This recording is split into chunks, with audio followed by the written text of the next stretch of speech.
night or broad daylight, she's bringing the truth into the fight. Shining a light where the shadows creep, for the lost, the stolen, the ones who will weep.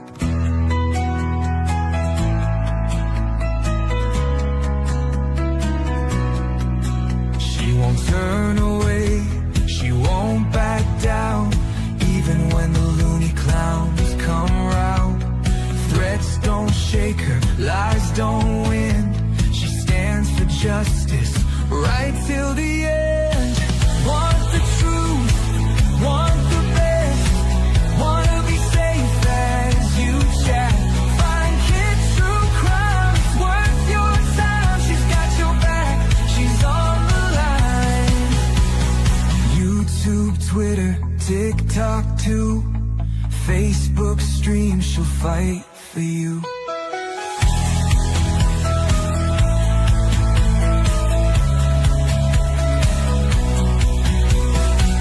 Chase fame, some chase views, but she fights for those with nothing to lose. For the kids who vanish without a trace, she won't stop till she cracks the case.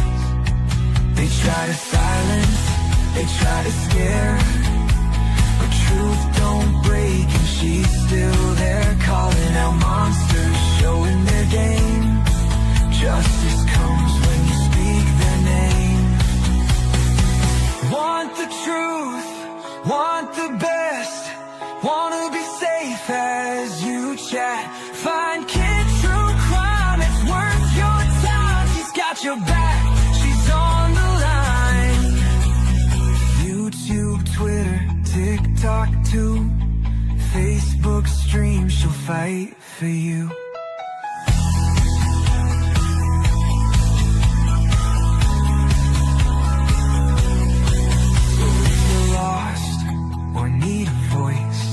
Kids stand strong, she makes the choice.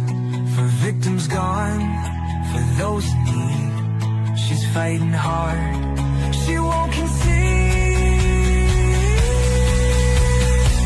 Want the truth, want the best, wanna be safe as you chat.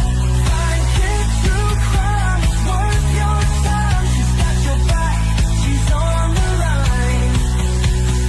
YouTube, Twitter, TikTok too, Facebook streams, she'll fight for you. At the end of the day, this is all we have to say. Fight for them, always have her back. We will take you right in the sack.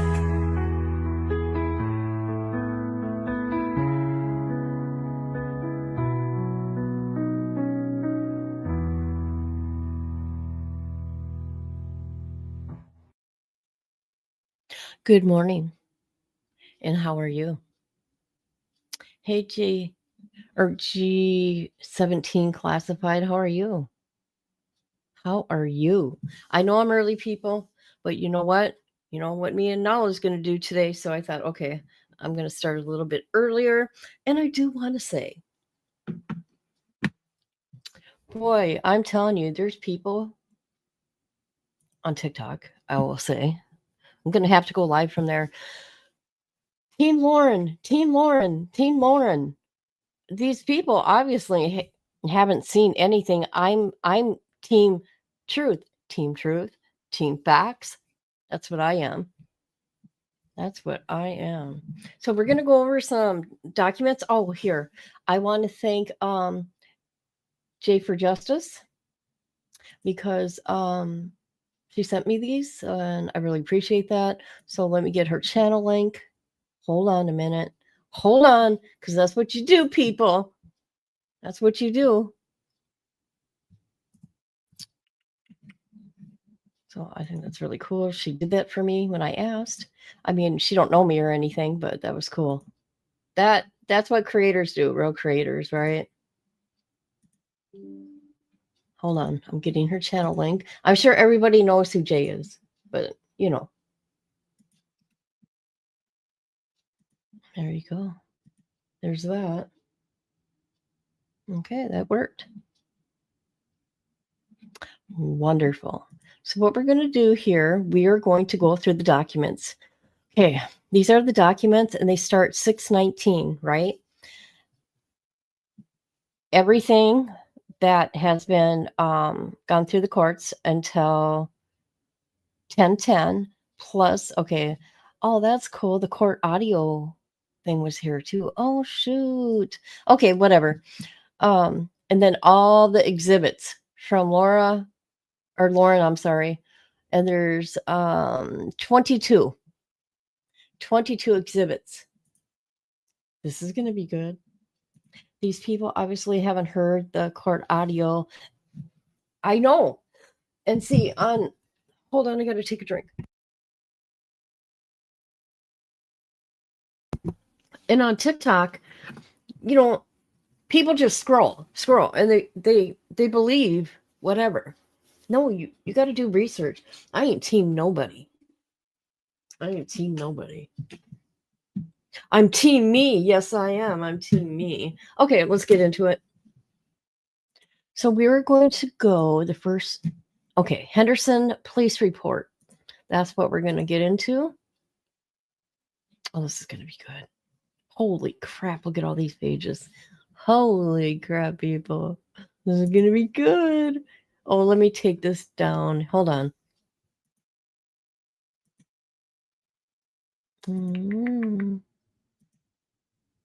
There we go. How does that look on the screen? Oh, let's take this down. We can't be having that.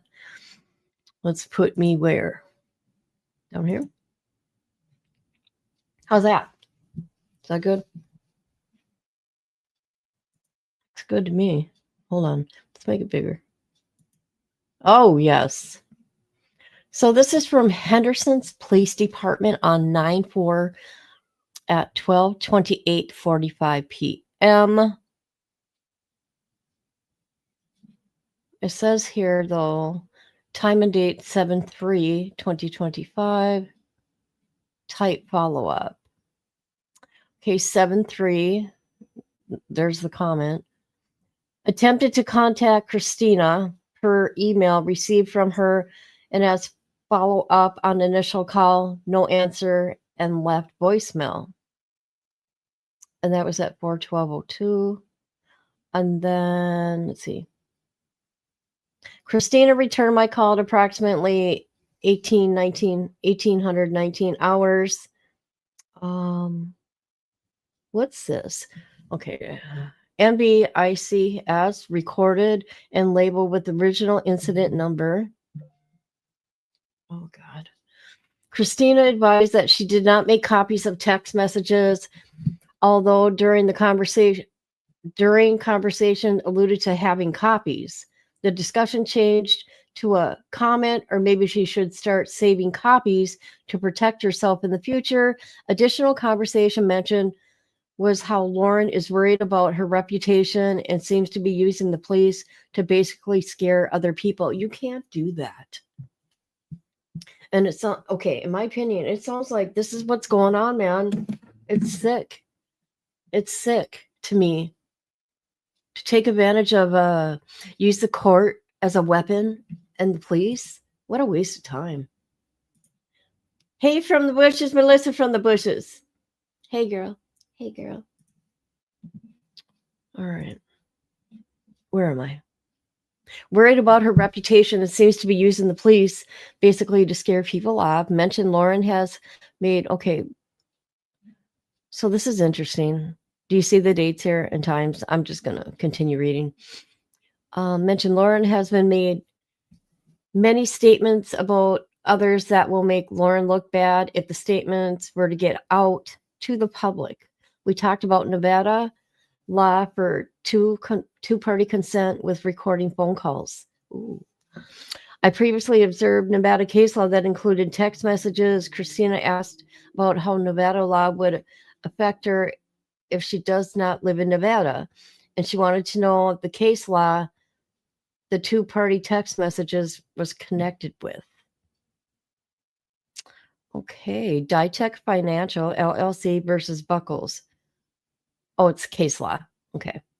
Prohibits a person recording a telephone call unless both parties are participating. So Nevada is a two-party consent state, people. Just so you know. Okay, they're just talking about case law here, so we don't need to read that. Okay, let's see. Why are they putting this in here? That's weird. We don't need to look at this. All right, so that's just case law there.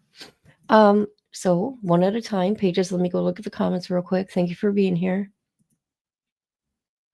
That's what I'm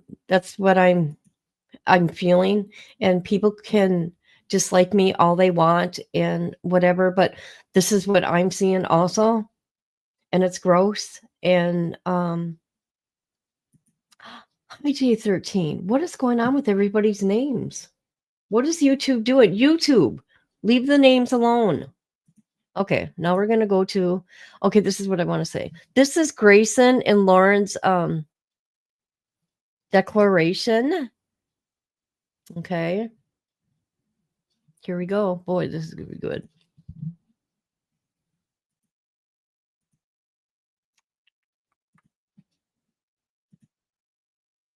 How, you know what? How did, she's really good. She's really good at pulling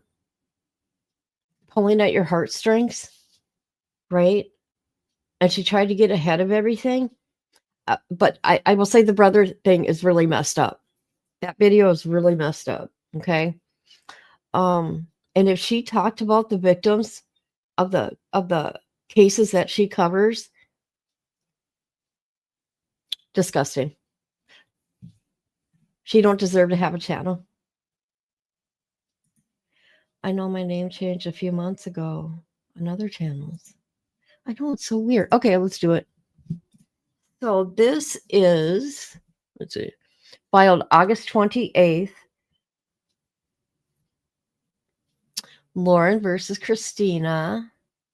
Declaration of Grayson, which is her producer.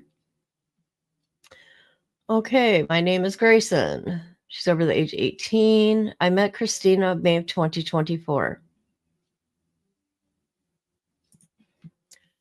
After meeting her, I never had much contact with her until October of 2024. After that, I became friendly with Christina.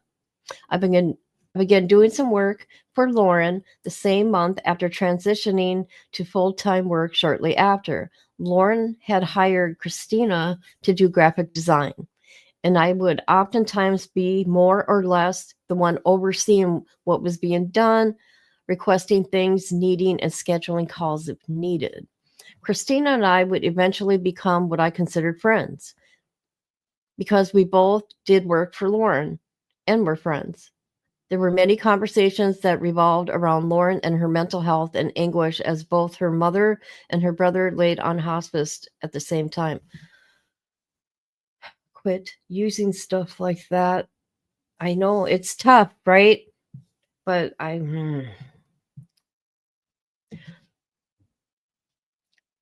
In April 2025, I was sitting upstairs at the Maricopa County Courthouse when Lauren let me know she had been confronted by Christina and told all of her text messages were being released. What came next was something I don't even know how to describe other than it came out of a movie and became the worst 4 months of my life, safety-wise.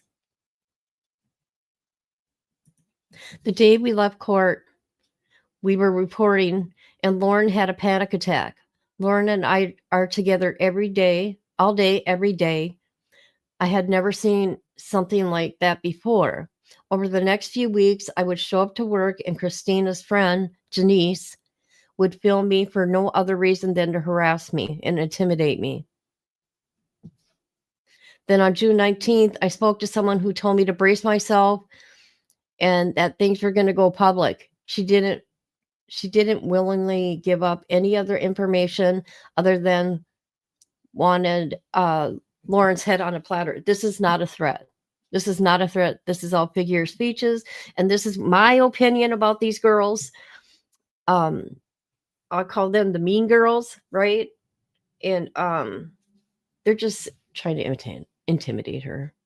Immediately informed Lauren what was going on, and I made a decision to call the police as I was worried for our safety. Why? Why would you waste time like that? Shortly after that, Christina started a TikTok and Instagram account. Christina continues to target Lauren, John, and anyone who is friends or works with them on the regular with her post. As for now, I've seen it affect Lauren. Okay, this is what I want to say about Lauren. I can say something without a doubt that this has caused extreme fear, overwhelming panic, paralyzing anxiety, and relentless emotion turmoil. Okay, what? Why? Because somebody's making videos and talking. It makes you wonder, what are you hiding? But also, in my opinion, Lauren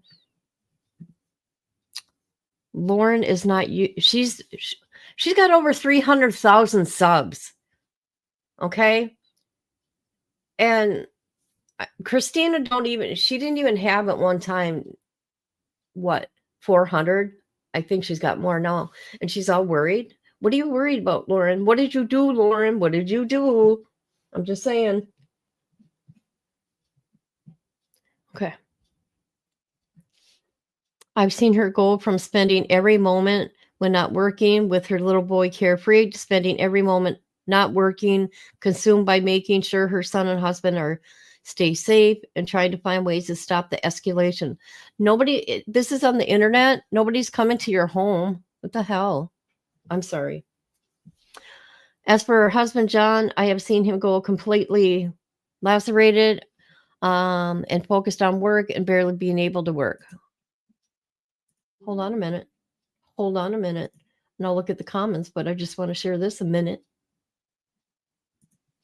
All right, this clip came from Queen Bee's live, but I want to make my remarks on it.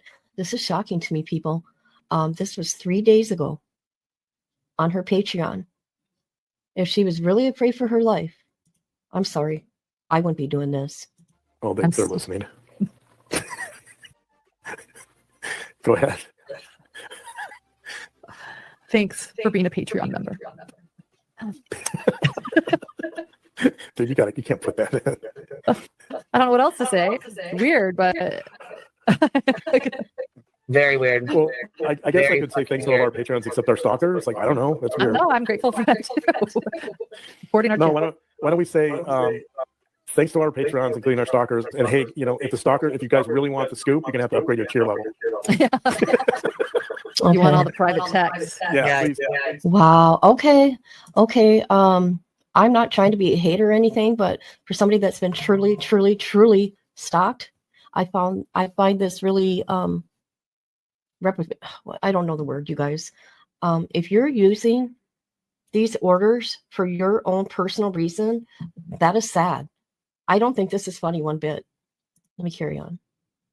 Please upgrade your tier level to get the full, money.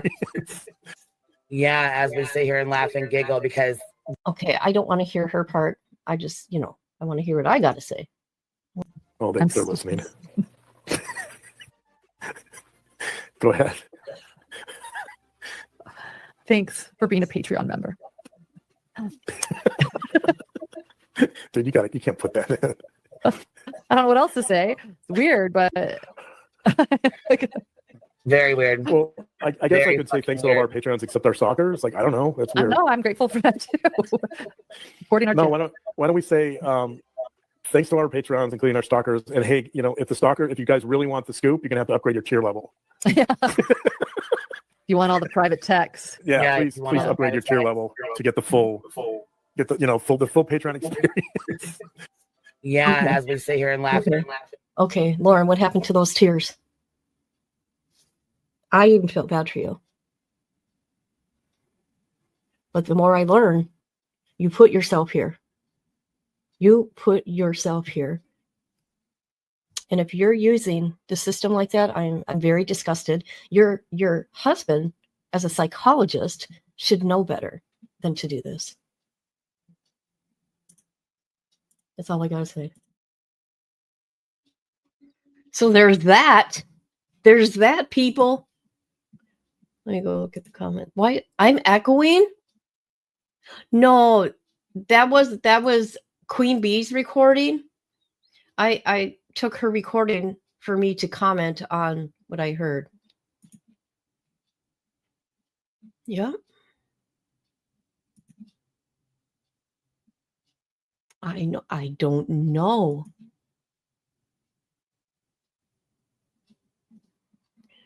Right? She's so young. Grayson's so young. Really is a good chance that they live in a gated community. I bet they do. Even gated with guard.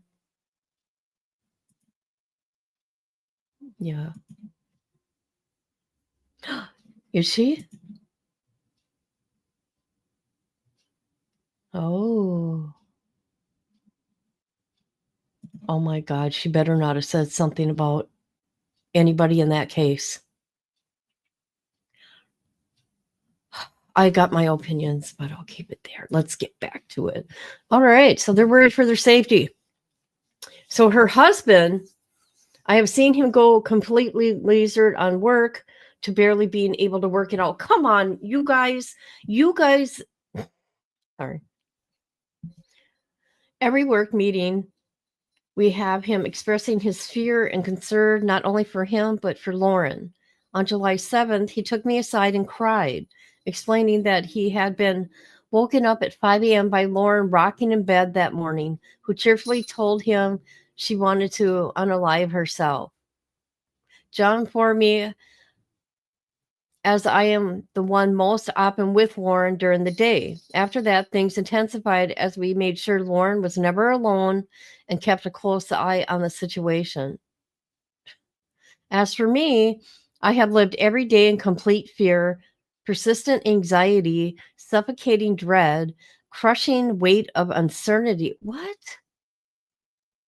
I called the police for help in June, and I live in fear that because of the people will learn my address and show up to continue their harassment. Let me tell you something. You're going to be on, this is sad. I'm going to say this. If you're going to be a YouTuber, if you're going to, what? She was? Oh boy. Oh boy. And what was I going to say? Where am I? You're going to get trolls, right? You got to have a thick skin. This is no reason to be calling law enforcement. Hey, you know what? I was going to try to get my 911 calls, okay, for my experience, to show real fear, okay? To show real fear. And the pictures of the bloodbath in my situation, okay? Yeah. All right. People in my industry have sent me TikTok and Instagram, knowing it is about Lauren. Don't watch it then. Just to make sure I'm aware of it, furthering my anxiety about how far and wide this targeted approach is going. You guys are doing this to yourself. You guys need to, there's a block button, okay? And you can delete stuff. As a national news reporter even spoke to me on the phone, informed me that Christina had spoken to them about Lauren and I. Christina was not asked about us by this person. Instead, she intentionally sought out this person just to speak to us, to them, to cause harm to business relationships. On July 23rd, I was in Boise working at the Kohlberger sentencing. That day, Janice filmed me constantly. I felt entirely unsafe. That night at dinner, Lori, Sarah approached our table. Who are these people? Approached our table. Oh, I know who this is. I didn't know at the time, but Lauren had taken a video of me in complete emotional distress that evening. They are, I'm not trying to be mean. They are working on each other's fears. They're doing that. Oh my God. Oh my God. Yeah. And her husband should know that as a psychologist, not sit there and cry to Grayson about it. Why are you doing that to that young little girl? To me, she's a little girl. Okay. She's young, very young. Wow. All right. The video shows the reputation of what many days and nights of my life have looked like since all this began. I live in fear every day. I can't even go to work in public places without fear. Oh my God. Do you guys want to see fear? Do you guys want to see fear? What I dealt with? Holy crap. My situation?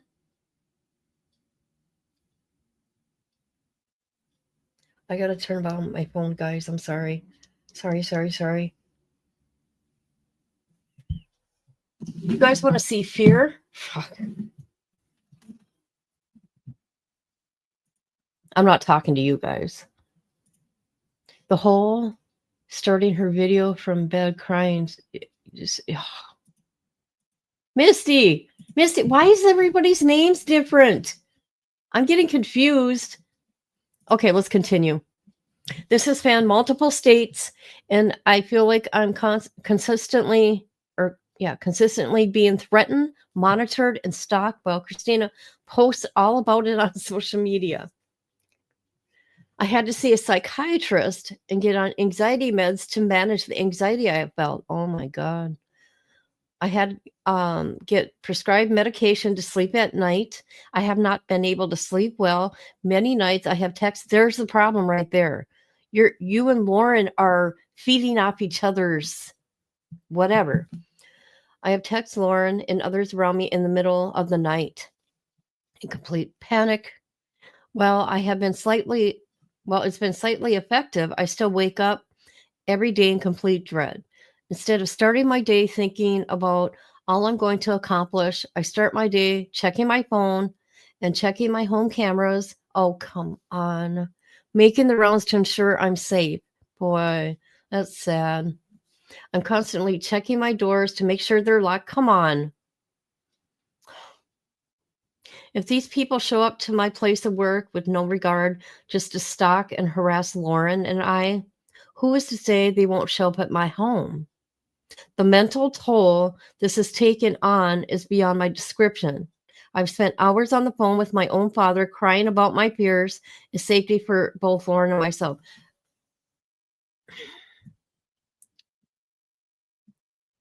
I have felt like I'm drowning for 4 months with nowhere to turn and no way to make it stop. I fear our safety and well-being. Christina has continued her targeted attacks for months. She has not stopped or backed down. Instead, she continued to escalate day by day. I can't keep living like this every day. It has caused great harm to my mental and physical well-being. Wow. Is it? It's 23 here. YouTube is what your channel. That's stupid. Yes, Miss D. This is insane. Okay. Declaration of Lauren. Here we go. We got this. She met Christina in April 2024. During the summer 2024, she was doing contract graphic designs for her. However, the past few months, Christina has been intentionally targeting me, stalking me, making me fearful for my safety and well-being, as well as the safety for my family, my producer, Grayson. Christina also been using a group of people to help achieve her goal. April 9, 2025, Christina confronted me in the courthouse in Maricopa County, Arizona, while I was reporting on the Daybell trial. Christina came up to me, cried, and let me know that she heard what I was saying about her, that 2 former contract workers were releasing text messages I had with them during the employment with me. Okay, the text about Christina stated that she was annoying. I apologized for hurting her feelings and even followed up with text message, taking accountability. Okay, I do want to say this. Christina, to me, is a different breed. Okay? That's all I got to say. Later that night, I received a threatening voicemail from someone named Liz. Oh, let's go to that. We are going to go to Exhibit 3. Hold on, let's get Exhibit 3 up. We're going to listen to the voicemail. Hold up. We got it, people. We got it. We got it. We got it. We got it. Hold on.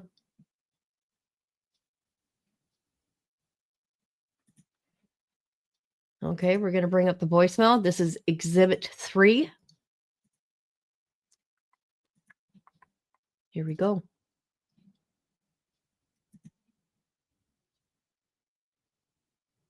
Oh, Hey, Lauren, it's Liz. Let me remind you, Liz, I know you don't recall my name, but I actually think you do recall my name. But I'd like to talk to you for a second. I'd like to talk to you about number one, I guess, why you don't remember my name. But number two, yes. I'd like to talk to you about why you are so upset about texts that you have sent to me in group chats about other people who I'm sure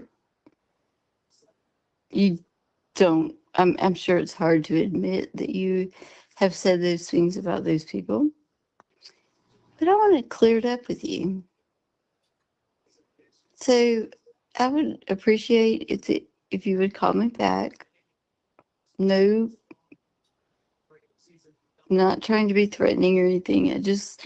I would truly like to clarify maybe where I'm missing something. So if you would please give me a call back, I would appreciate it. My number is Okay. So allegedly my that name is is Liz, Liz. In case you don't remember, Liz, Liz. oh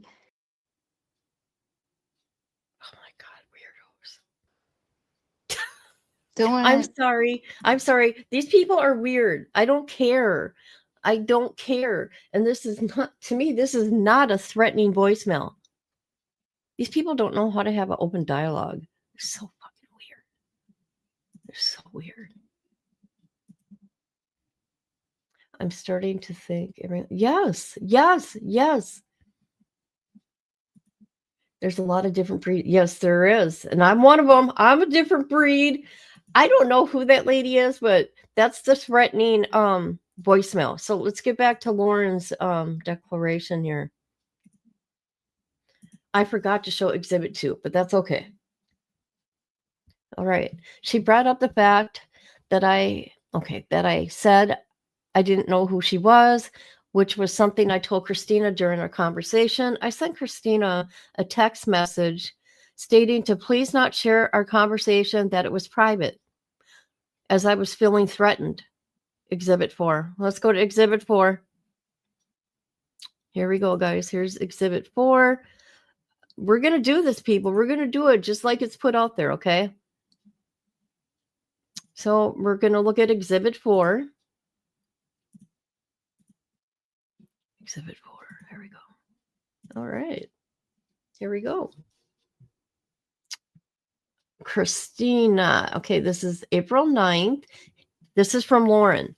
Hey, Christina, I would appreciate you not talk about our private conversations, which you described as vulnerable with other people. I've done this for you, yet I'm already getting calls about things I said to you in confidence, and I feel threatened. Do not screenshot or share private conversations that are meant to be private. Do not share things I've said to you in private because they are considered private. I retaliate. This is becoming a threatening matter, and I will have to take legal action if this continues. Christina says, Lauren, I can confidently say what you're claiming is false. I haven't talked to anyone about our conversations. As for you, your other request, I think you already know I'm not the one you need to worry about when it comes to sharing private conversations. I'll be honest, receiving a message like this, especially with accusations and threats, really puts salt in the wound. I didn't expect that from you. Okay, let's get back to it. Yeah. All right. Let's see, where are we? A couple days later, I was sent a Reddit comment. Uh-oh.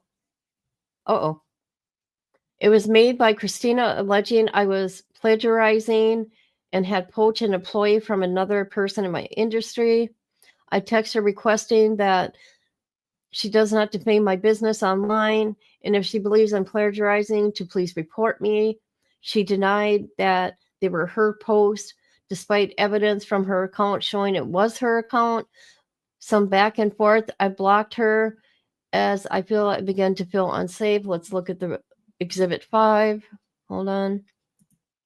We're going to look at the post from Reddit. Wow, this is crazy. Oh, they made a video about it?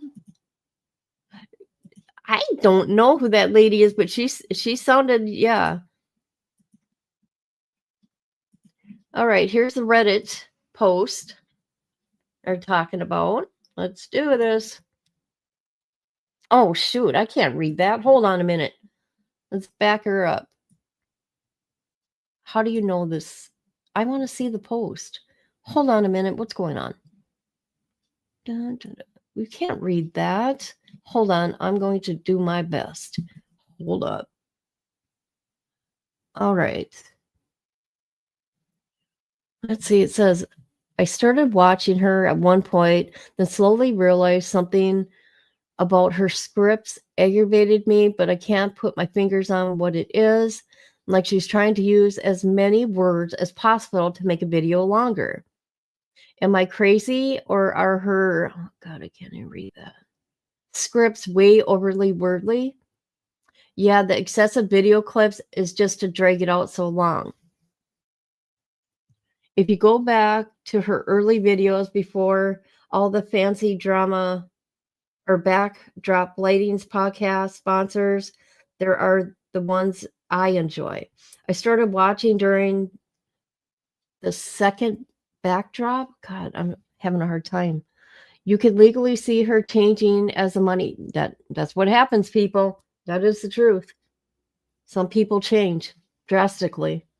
She started to get annoying with the your true crime bestie openings. What?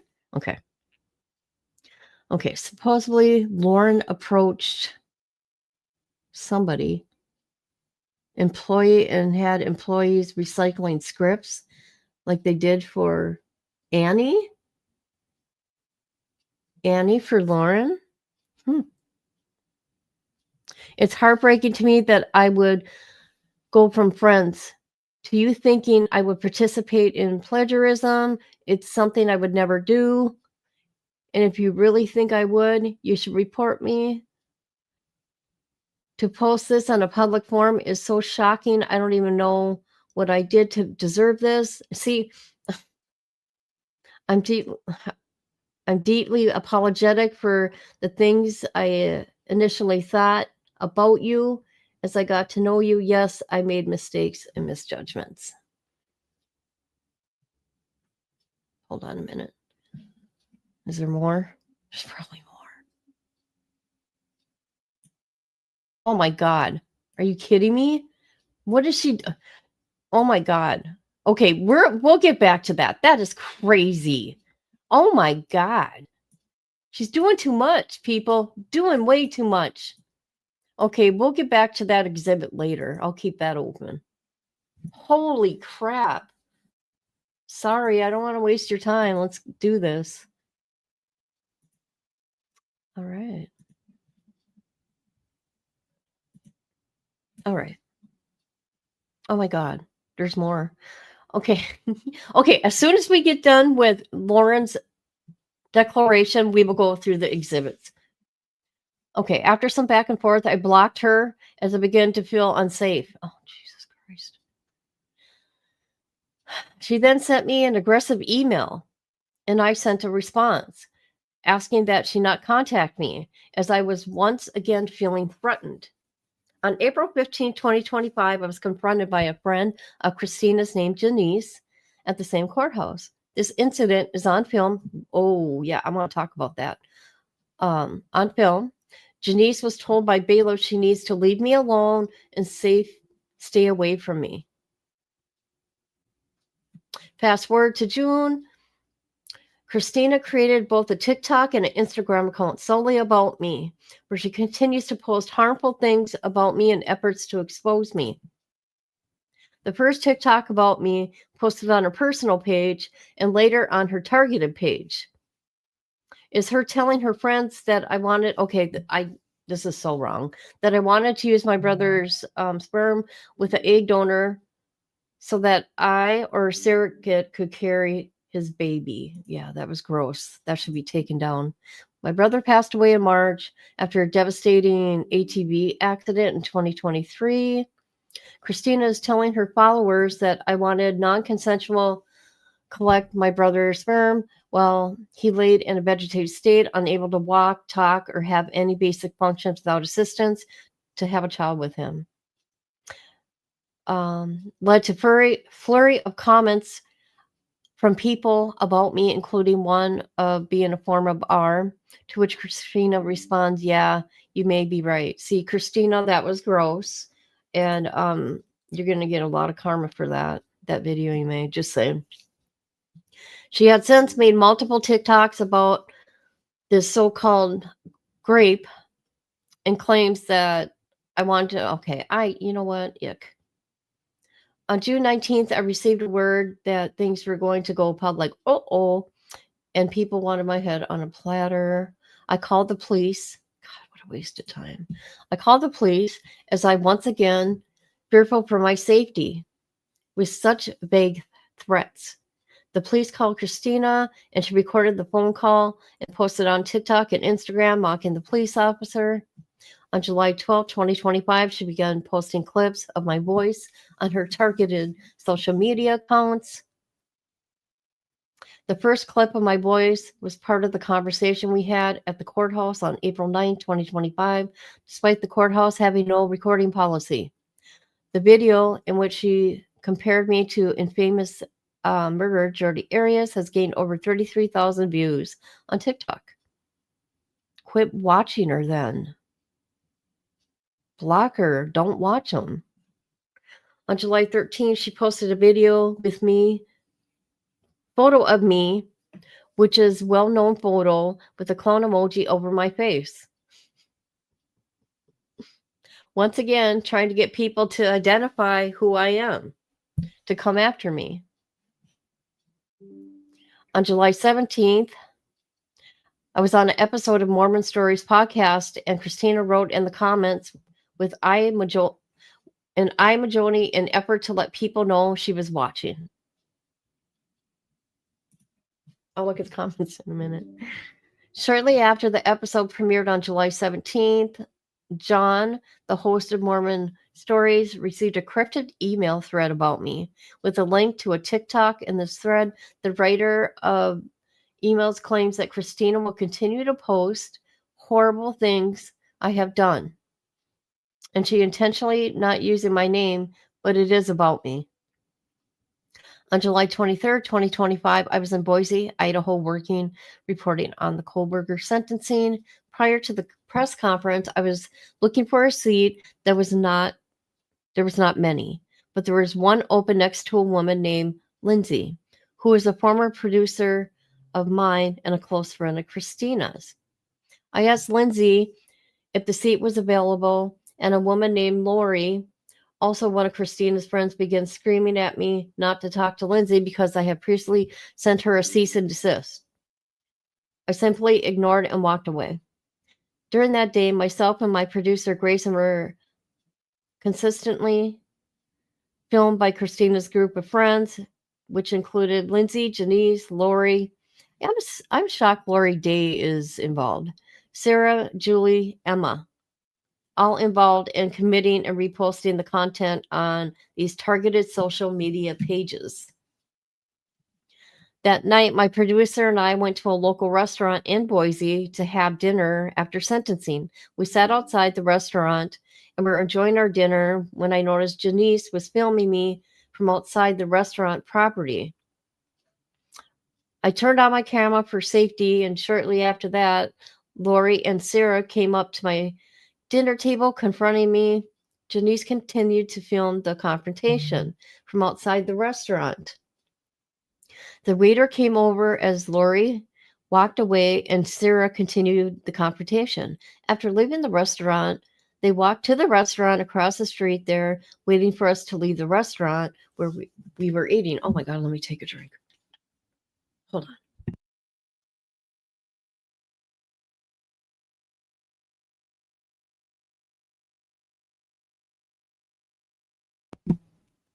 Okay.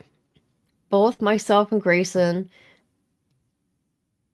feared for our safety and eventually called the police to escort me. After hearing about everything, Officer Jacobs called the on-call prosecutor and took a report for stalking. This is a current matter being investigated by the Boise Police Department. The report will reflect that we had no idea that this group had eaten dinner at the same restaurant. The waiter explained to us that the officer that they had been eating inside. We never went inside, so we simply unaware they were there. However, after the incident, Christina made a social media video about the incident, claiming that her and her friends were defending Lindsay, who has received a cease and desist. Is that Lindsay? Is that the one that called on the phone? I don't know. In the video posted on August 8th, Christina used a audio clip of me from a recent interview I did on July 27th. On July 29, 2025, Christina also posted another video of my voice. We will get into the exhibits later, people. On August 6th, Christina published a video with photos of my husband's website. My husband is a clinical and forensic psychologist licensed in Utah and Nevada. Christina questioned his credentials and spoke about calling the UNLV, where he is a professor, to inquire about whether he... Okay, what is that? What kind of...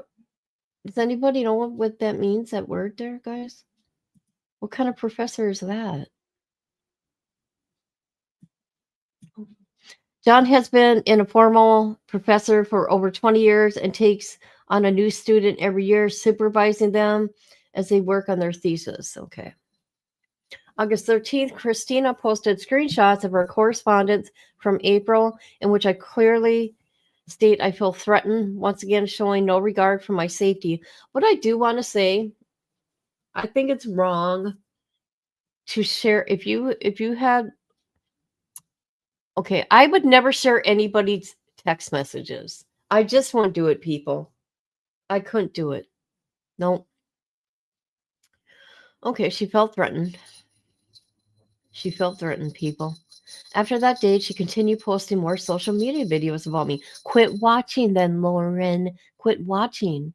She has posted 50 TikToks and 33 Instagram posts about me. Quit watching.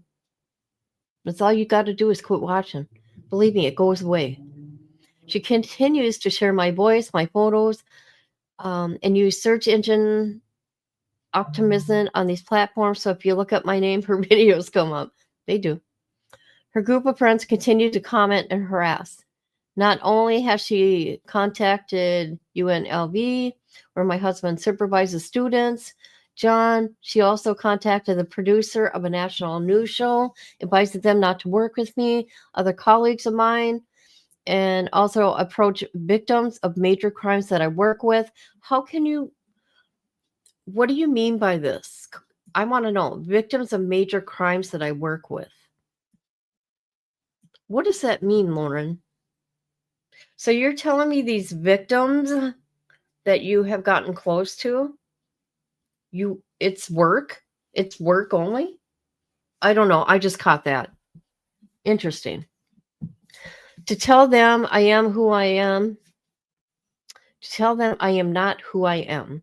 She became entirely obsessed with me, doing anything she can to make me feel unsafe and fearful. She has done the same with my family, my producer. My producer is so fearful. She has to see a psychiatrist to get on medication for anxiety, as well as medication to simply be able to sleep at night.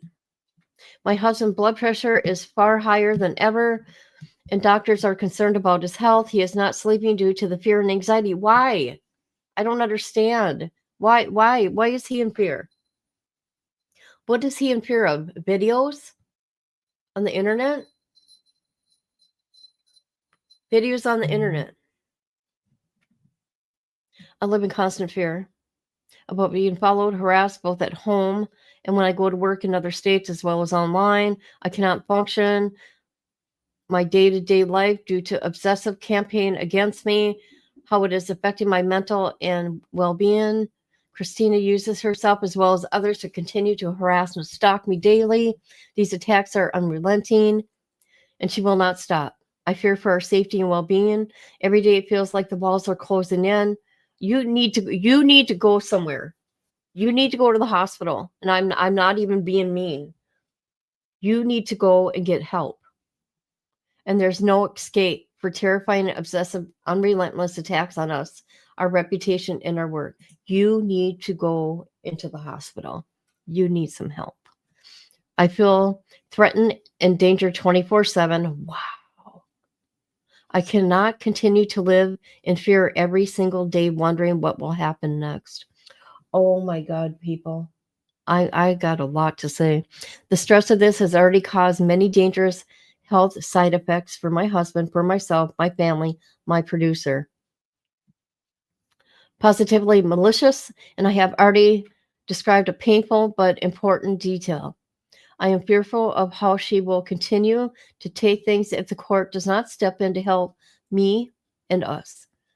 I need the social media attacks and cyber stalking to stop. She has contacted people I work with, harming relationships with no basis. I need to be able to show up to work and work events without being fearful of my safety and confrontations. I need to be able to function day to day and not wonder what is coming next. You need to go into the hospital and get yourself some help. You need to do a reset, Lauren, and put yourself in the hospital if you got all these fears, because it's coming from inside. It's coming from within you. Okay? That's what's going on here. Wow. Wow. Look who's here. Spitfire. Hey, girl. Yes, yes, yes. You know what? The Mean Girl stuff. She's quit watching the videos. Quit watching. And you tell your peoples, that are Team Lauren or whatever, how you people are saying, to not send you anything. Boom, boom, boom, boom, bada bing. Out of sight, out of mind. Yep. Yeah, something's coming out. She should be talking about families of crime. That's what she's worried about. Something's going on here. This is part of raising the influence myself. I'm missing all these. I'm sorry.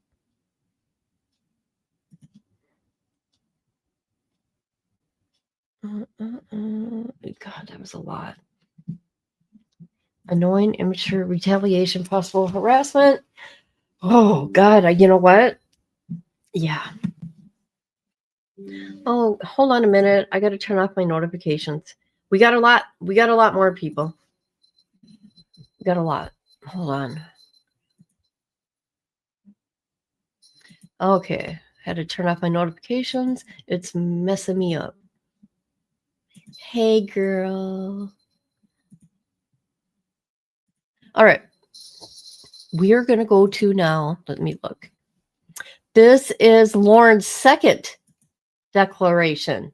Holy crap. Another one. I'm telling you, people, we got a lot, and I'm not kidding. I'm probably going to have to do this in two, part 1 and part 2. There's so much. All right. So what we got here? Oh my God. 18 pages? Lauren. Holy crap, girl. I'm telling you. All right. There we go. All right. So this is second declaration from Lauren. Okay, we already know that. I am the petitioner. Since being served with a civil stalking injunction, the respondent has violated its terms. These ongoing violations have heightened my fear and concern for the safety of both myself, my family.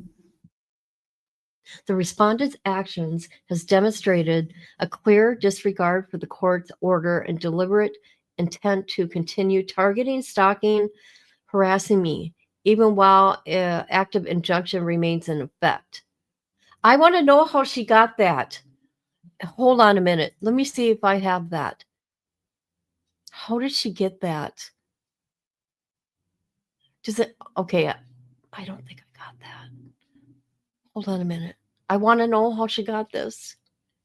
I want to know how she got the emergency order of protection. I really do. And I can't find it. I don't got it. Shoot. Although the respondent was not present, her husband Connor accepted a service on behalf and confirmed that he would inform her of it. Accordingly, she was considered properly served in the state of Utah. Later that same evening, the respondent published posts on both TikTok, Instagram, using public accounts she had previously created for the purpose of targeting me in the past months, which is a direct violation of civil stalking injunction. The state states not to post on TikTok or Instagram. Links to the accounts are here. Can we go there? Nope. Yeah, it does take me. It does take me there. That's funny. It took me there. Oh my God. People, you know what? I'm sorry, guys. I'm going to have to go on TikTok and go live on TikTok to tell these people just to settle down. And if they want to know the truth, listen to this. Listen to all this stuff. Jesus. All right. And then the Instagram. In one video, she sang lyrics stating, "Whoops, you messed up, ran around. When you got to cut up, whoop, you messed up. Now you're crying and now you lost." This is not the first time she used that particular audio in reference to me and feels threatening. What does she intend I lose? In addition, a friend of hers commented on, see, you know what? You need to stop. You need to stop going and looking for stuff. Okay? That's a problem. That's a sickness. Time to tell the real story, in which a respondent replies, "As you wish." Okay, Exhibit 22. We got all the exhibits, people. On the evening of September 4th, I was informed that the respondent was present at the same hotel in Aurora, Colorado. The following morning, September 5th, my producer, Grayson, and I met with officers in the Aurora Police Department to provide them with a copy of the injunction to the request their assistance ensuring the respondent removal from CrimeCon, as her attendance was prohibited under the terms of the order for my safety. You know what I think here? Can I tell you what I think? Now that I know more, I think this was done intentionally around CrimeCon. After everything I've been reading, okay, as in facts, right? Black and white, I think she did this intentionally during the CrimeCon time frame. I don't know all the correct datings. I'm sure I could figure it out, but I think it was made in the time frame for her not being able to go to CrimeCon. I don't know. It's not often anybody still doesn't remember.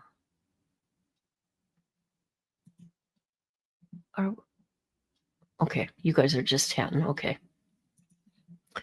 All right, here we go. I was informed by CrimeCon security that upon her arrival in Colorado, the respondent approached the head of CrimeCon security and stated that she was aware she had been served with a civil stalking injunction through her husband. Yet, nevertheless, she attended CrimeCon despite the injunction barring her presence. CrimeCon is a professional work event for me. Okay, anybody can go to CrimeCon, okay? You don't got to be professional to go there. And the respondent and her accomplices have repeatedly jeopardized my safety in multiple work-related events. Over the past 4 months, the respondent gloats on social media. My fears for my personal safety in the situation was extreme. Later that day, law enforcement officers observed respondent walking through CrimeCon Expo in close proximity, to where I was located. Officers approached her, providing her with a physical copy of the injunction, and informed her that she was required to leave immediately and would be subject to arrest if she returned. During the interaction, respondent acknowledged that she was aware of the order and confirmed that her husband had already sent it to her. Despite this knowledge, she chose to attend CrimeCon in direct violation. This is all heard on police body cam footage. Yeah, okay. Did we get to watch the whole thing, people? On September 5th, after leaving CrimeCon, the respondent proceeded to publish 2 additional posts on TikTok and Instagram using the same targeted accounts. You know what? There's people that get orders of protections that shouldn't, right? Because, you know, it should go both ways. She got this order of protect. I'm just saying this because this kind of shit makes me angry. We got to, I don't want to say my law. Then you guys will know my state. Shoot. She's a petitioner, right? She shouldn't be going in even third person, aka Grayson, to look at stuff.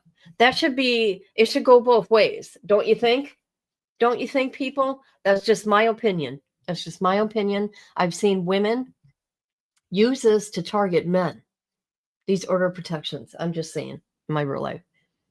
In the first 3 posts, she appeared to be walking in a field while mounting along to a song stating, "And don't come over here lying on me because I'm going to tell you what you said, Robbie, Bobby, Ricky, and Mike. Don't lie on me. This is my biggest pet peeve. Don't lie on me." Oh my God. As with her prior posts, the comments were populated by individuals the respondent routinely engages to further her ongoing efforts to target and harass me, many of whom were at the same CrimeCon Expo. In the second video, the respondent mouthed the lyrics to Eminem's song Worms. Okay, we heard about this. Okay.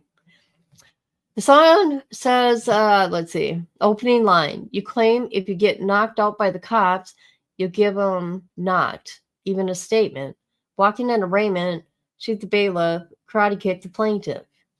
The portion of the respondent chose to perform stated, because nobody likes me, everybody hates me. Now they want me to go eat some worms. I hope you offended. You drag my name through the mud, through the dirt, but I'm going to make you eat your words. Oh, jeez. Deliberately selecting and performing these lyrics on a targeted social media account, the respondent convened a threatening, harassing message directed at me in direct violation of the injunction. Additionally, later that evening, when I was at the bar area of the hotel, I observed a respondent standing just a few feet away from me, holding the camera. In light of the established pattern of targeting me through photograph recordings and videos, her close proximity. Now, let me tell you something about that. Do you guys recall that picture of them sitting at the table and then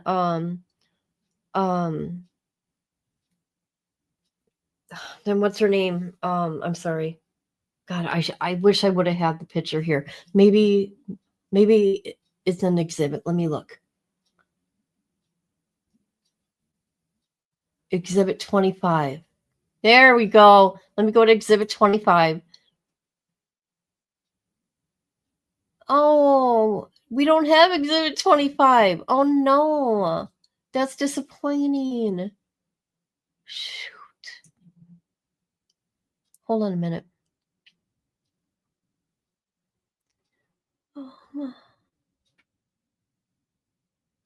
no, it only goes up to 22. Dang it. This is what I want to say. They got a picture.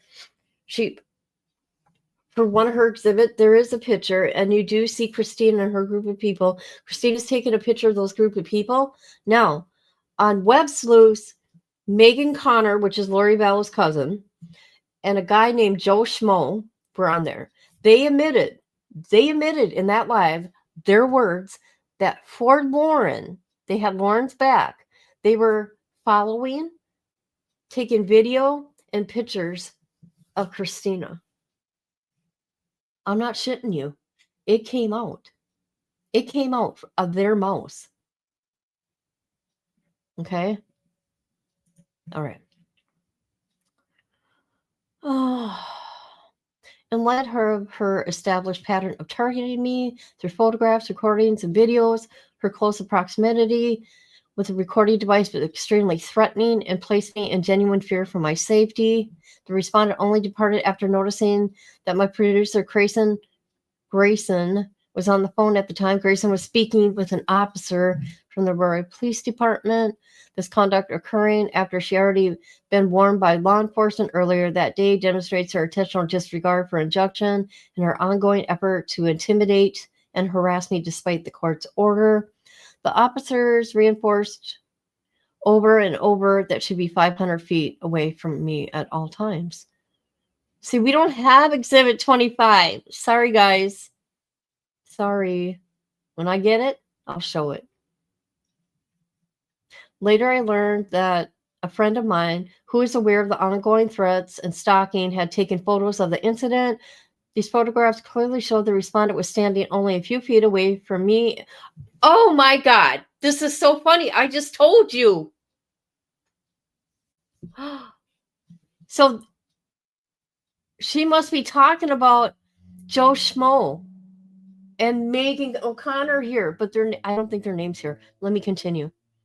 These photographs clearly show the respondent was standing only a few feet away from me and my producer, Grayson, yet despite the active civil stalking injunction, I say order of protection. I think this is weird. Okay, whatever. They got different things. Her deliberate approximately felt extremely intimidating. She wasn't even looking at you and was intended to cause me fear and distress. She was taking a picture. Additionally, Sunday, September 7th, I was seated in the bar area for lunch, and I observed respondent being escorted by security to the restaurant located directly behind me. Once again, she was less than 500 feet away from me in direct violation of the injunction. Her continued approximately placed me in fear for my safety and further demonstrated her disregard for court's order. You guys need to grow the F up. That's all I got to say. You guys need to grow up. September 10th, one of the respondents' associates, Lori, published a video on YouTube. In the video, she discussed civil stalking injunction, using my name to identify me publicly to emphasize, okay, we already know this. The video was created and disseminated with deliberate intent of targeting or harassing me. That wasn't harassing. It was explaining what it was, because that's what she does. I will say that. But she didn't have to say her name. Although the video itself contained numerous false statements, the respondent publicly commented on it. Thank you, Lori. Thank you, Lori. Thank you. Followed by 4 crying emojis by Christina. Oh my God. Oh, we don't have all the exhibits. Shoot. The fact that the respondent enlisted or encouraged someone to create and publish a public video about me has made me feel even more unsafe. It demonstrated not only her continued efforts to target me directly, but you know what? You know what, people? As I'm reading this, we're all gonna be in court documents now. We all watch out for your comments, people, because you could get your comments screenshotted and could be added to this mess. Okay? Be careful. Be careful what you say and what you do. Everybody that is covering this now, be careful what you do. Okay? That's all I'm saying. Okay, dominated not only continued efforts to target me, but her willingness to continue to involve others to amplify the harassment. The conduct constituted a direct violation of civil stock injunction. She fears for her, or further escalates her fear and for her safety. Following the publication of the YouTube video about me, I received a threatening email and multiple threatening comments online. These communications were direct response to the respondents' involvement in creating, promoting the video. These threats are intimidating and hostile in nature, clearly intended to cause me fear, emotional distress. The escalation has made me feel even more unsafe and demonstrates the respondent's conduct not only violates the civil stalking injunction, but entices others to target and harass me on her behalf. For all of the reasons listed above, I plead with the court not to grant the respondents additional time by continuing the evidentiary hearing. Since the injunction was entered, the respondent has repeatedly and willfully violated its terms, both in person and online, demonstrating an ongoing and escalating pattern of stalking. Oh my God, come on now. Harassment, intimidation, and disregard for the court's authority. Why? Because she went to CrimeCon? I'm just saying. How is that a crime? Each violation has placed me in genuine fear for my safety and safety for my family. Why? To delay this matter any further would avoid the respondent to continue her unlawful conduct and prolong and danger distress I am forced to endure. I therefore respectfully request the court to proceed with the evidentiary hearing scheduled for September 22nd. Wow. Oh, here's the exhibits. We get to see them. Oh, here we go. Here we go. Here we go, people. Here it is. There is. Okay, can you guys see it? Let me make it smaller. Oh boy, I'm so excited. Let me make it bigger for us. We get to see the exhibits. I'm so excited. Damn right. Reset. Go get psychiatric help. Nothing wrong with that. Help yourself. So this is what I'm talking about here. Here's Lorna Grayson. I don't know who these people are. But here is what's her name? Christina and her group of people. She's not even looking over at them. But do you see the picture is taking her picture taken person? Joe Schmo is taking this picture. Who is stalking who? Who's stalking who? You guys are doing it to each other. That's what's up. That's what's going on here, in my opinion. Oh no, I'm afraid. I'm afraid now. She's not even looking at them. They took more than one picture, man. What's this? Thank you, Lori. Thank you.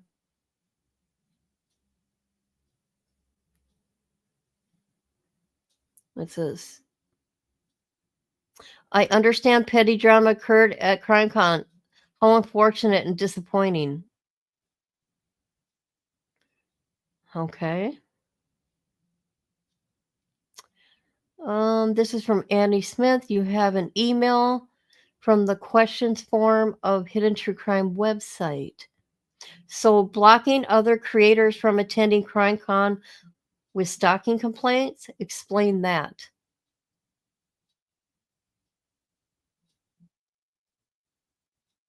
Lauren has not shot her face after her behavior at CrimeCon. Tell us about CrimeCon. Who is stalking you? Why did you call the police? Oh my God.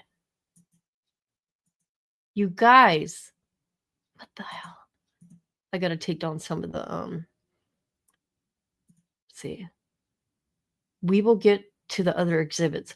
Hold on a minute. I'll be right back. Do you feel threatened? G14, do you feel threatened? You all are safe here, okay? I'll take it on. I'll take it on. You're in my chat. I'll take it on. Hold on a minute. I'll be right back.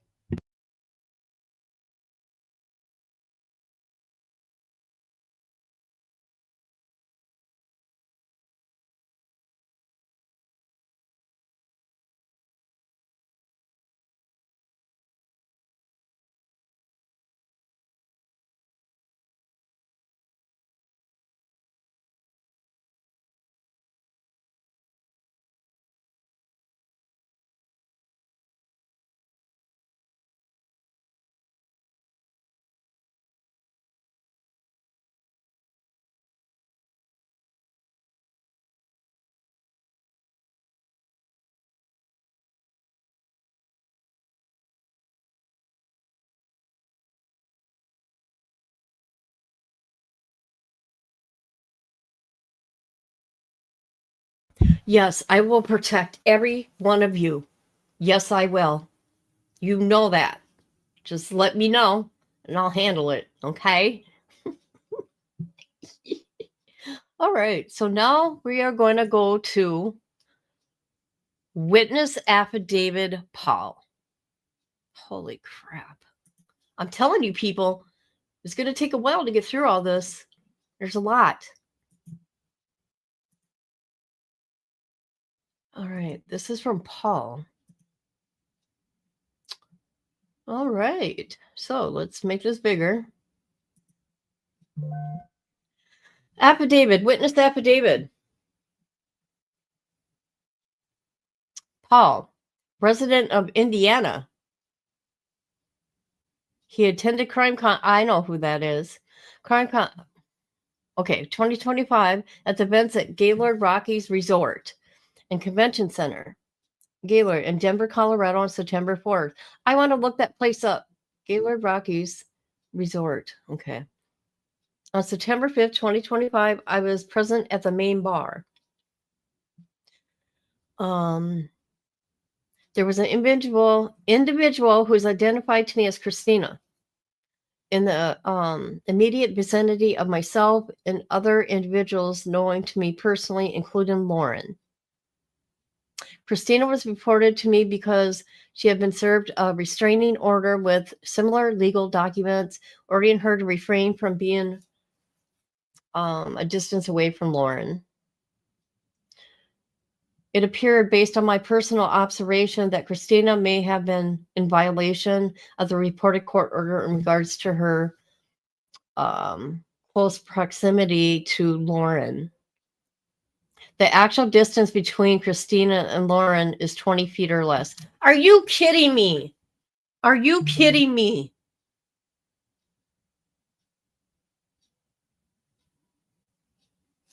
Wow. Okay. I documented. This is Joe Schmo. This is the guy that was on Web Sleuths. So Joe Schmo took the picture, like I said. I documented the location of Christina and Lauren with photos taken with my smartphone camera about 10:17 p.m. These photographs were provided to Lauren. Okay, who's stalking who? Who is stalking who? For real, people. You sit on your hands there, my G.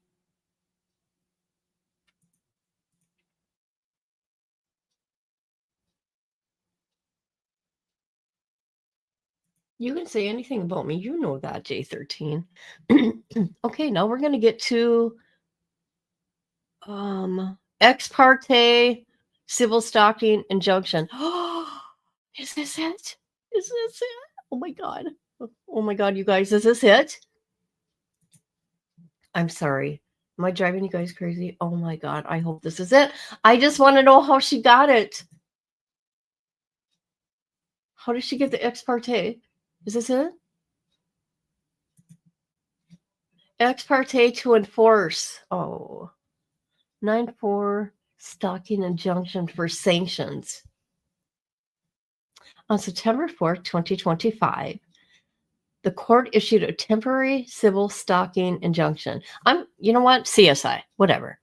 Against Christina, which contains specific orders prohibiting stalking behavior, contact with petitioner, and specific individuals, and requires to stay away from petitioner's home, work, and other specified locations. Respondent has willfully and repeatedly violated multiple provisions of the CSI, beginning the very same day it was served, as detailed as the second declaration of Lauren. Why do I call her Laura? Lauren's supporting exhibits. Yes. This urgent matter, as respondent violations are escalating in frequency and severity, placing petitioner in immediate danger. Petitioner respectfully requests expedited review and seeks enforcement of CSI, God, an order holding respondent in contempt of court. Statement of facts. On September 4th, personal conduct order. Not stalk petitioner, including not follow, threatening, annoying, harassing petitioner in a way that would cause reasonable person to suffer emotional distress, fear for their safety. No contact order. Not contact through phone, text, email, to communicate in any other way. The petitioner and the following protected persons, which is John Grayson, her son, and immediate family, and business co-workers, employees of True Crime Podcast and Doc Series. Stayed away. Petitioner current or future home, her workplace, her work address, talking about her vehicles, online forums, social media, not to come within 500 feet, cease and desist any online activity and communications relating with the petitioner, her family and coworkers and professional associates. Boy, you know what? You know what this is sounding like to me, people? I don't know what you think. I think after reading all this, she's just trying to silence anybody, and using the court as a weapon. When there's people that are really, really, really going through. She needs help. All right, let me continue. Where am I? Okay. CSI clearly states that the violation of the orders is a criminal class A misdemeanor, punishable up to 1 year in jail and a fine. Second, more severe penalties. Despite being served on September 4th, accepted by her husband, respondent has engaged in multiple willing violations. Okay. Violation online. Later that evening, she was served published posts of videos on TikTok and Instagram accounts she created to target petitioner. Posted a video with whoops, you messed up, ran around and you got caught, whoops, you messed up. Okay, so they're talking about that Eminem song. Violation of stay away order. Responded traveled to attend CrimeCon Expo, which she was prohibited in the what? They said what? You cannot tell me. Am I reading this wrong? No judge would say to Christina, you cannot attend this within a civil injunction.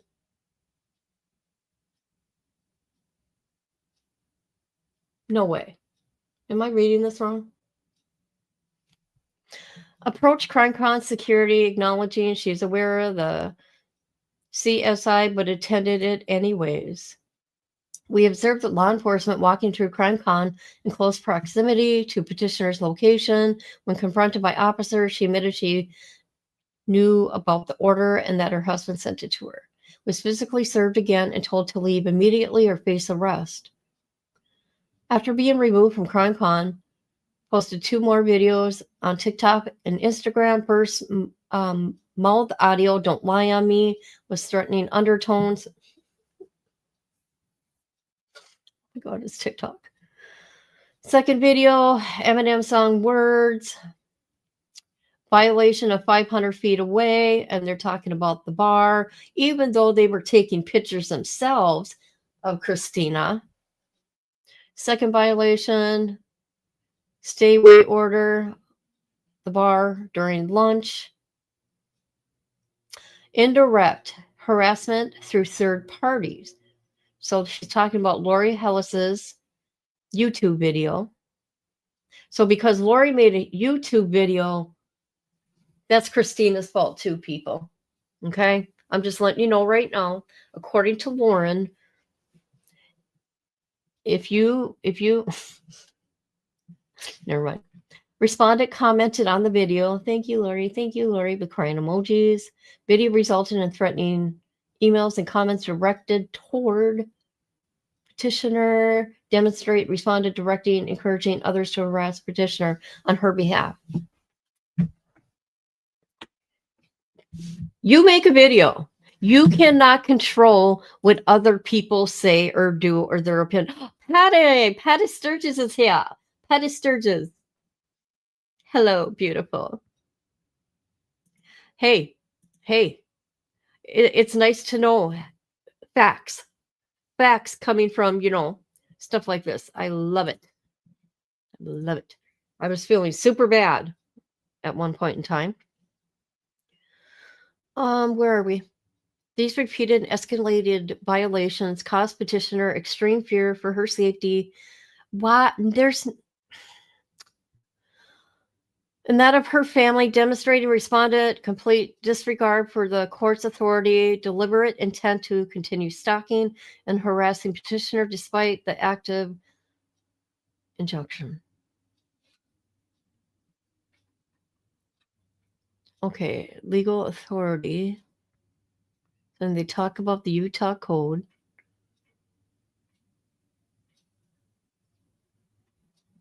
Okay, motion is supported. The second declaration, which we went through already, people. Then they talk about all these other exhibits. Okay.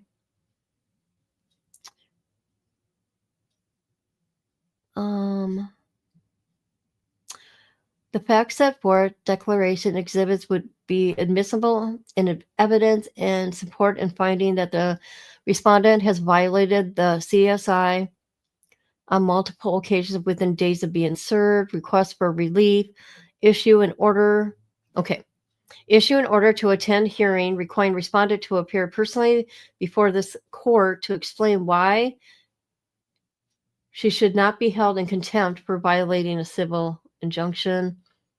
Finding respondent in contempt of court willfully violating the court order on 6 documented occasions between September 4th and 10th. She wants her to get $1,000 fine for each. What? She wants her to go to jail for 30 days.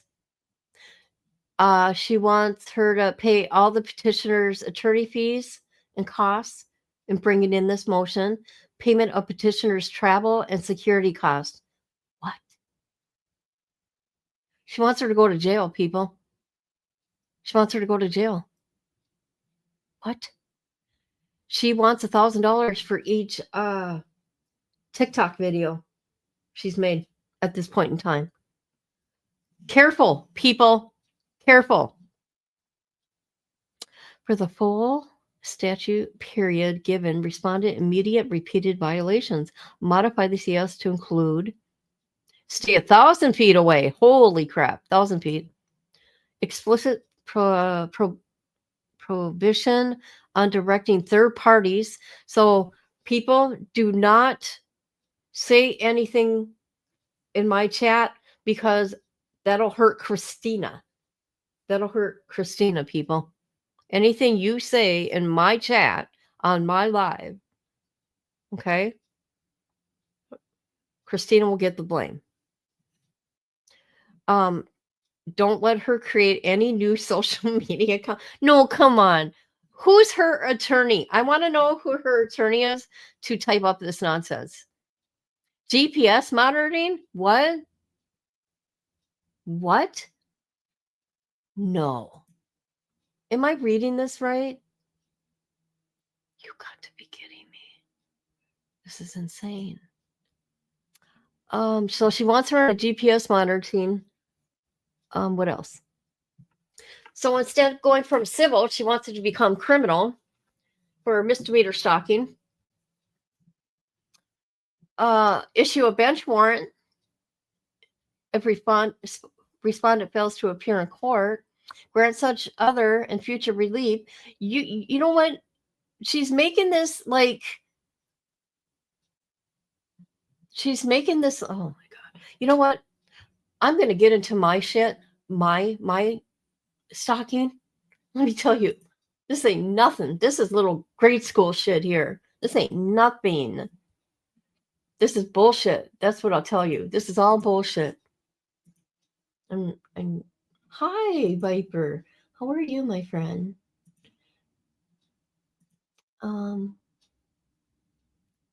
know you did.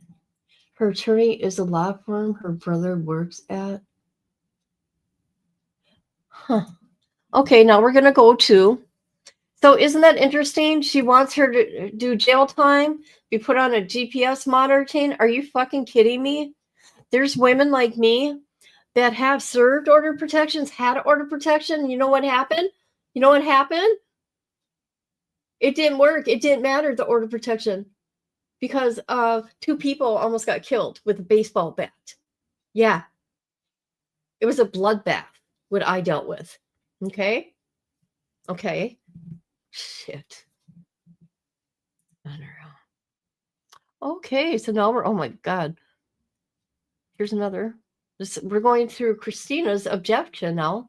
Good. Let's see what Christina has to say. Christina. The bully Christina. Mean girl Christina. All right. Respondent Christina. Opposition to request for civil stalking injunction and pre-hearing brief. All right. The court should deny request for injunction. Petitioner Lauren is a public figure with hundreds of thousands of subs and followers on YouTube and various other platforms. Lauren uses these platforms to speak out of a range of issues. Oh my God, this is 16 pages. You know what?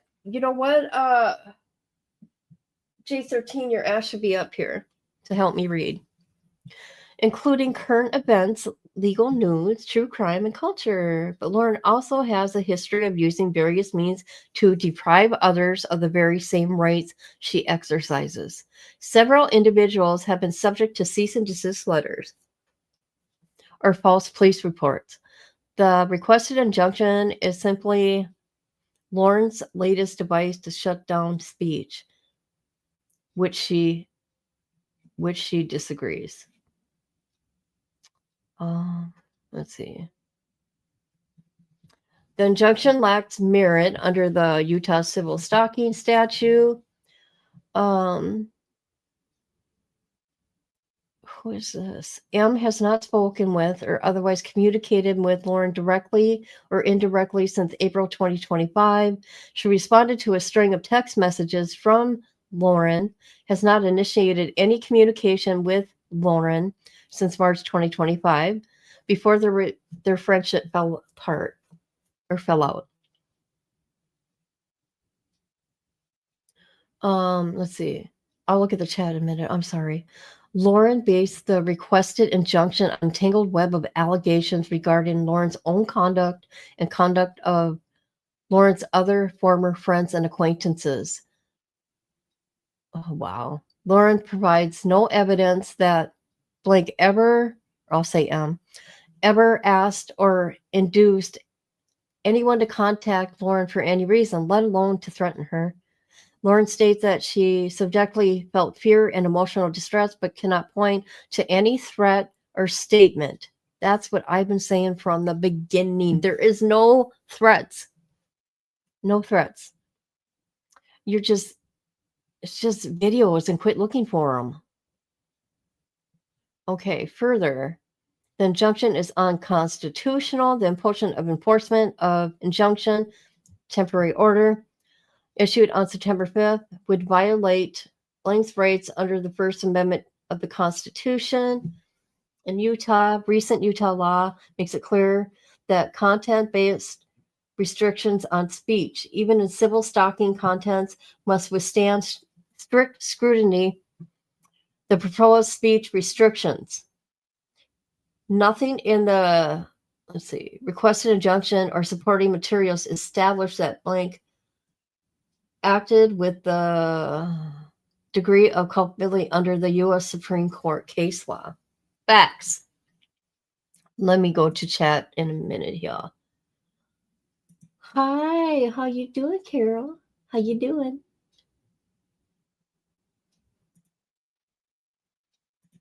Okay. I got to get a drink. Hold on. I got to go get my drink. Purpell, people. Purpell.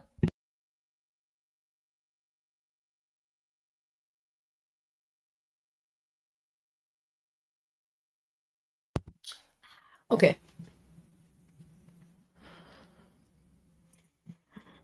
Okay, here we go with the facts. Lauren relies primarily on 3 declarations in support of the requested injunction. A declaration from Grayson.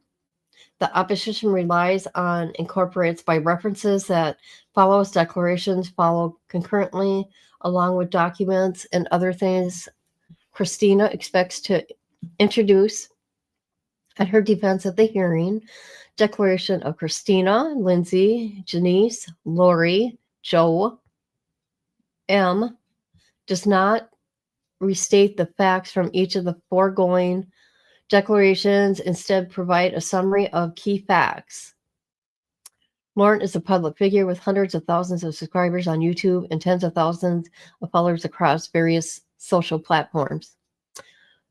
M met Lauren April 2024 and maintained a friendship for several months. By March 2025, the friendship had waned. M did not initiate any contact with Lauren after that time. So this person must be someone she sent the cease and desist to, one of the many. I don't know. I'm just speculating at this time. April 2025, M spoke to Lauren about some of her public statements and conduct, which prompted Lauren to make a variety of accusations and demands. Here we go with the demands. People. Listed demands. All right. Remember I used to say that about Johnny Pryor? Oh, he's got a list of demands, people. Okay. M has not communicated directly or indirectly with Lauren since April 2025. Around the same time, Lauren launched a series of accusations and demands against her former friends and acquaintances, including Lindsay and H. Okay. Lauren also began behaving strangely toward H and her friends, including without limitation Janice, Lori, by approaching them or standing near them in public places. Yeah, that's weird. That's weird. Lauren sent H an individual cease and desist letter and contacted the police to report H and others were following or surveilling Lauren and her employer, when in fact Lauren and Grayson were following them. So it's a he say, she said. It's a she said. M was not present for the encounters between Lauren and others in June and July 2025. At no time did M encourage or suggest that H, S, D, or any other person approach Lauren.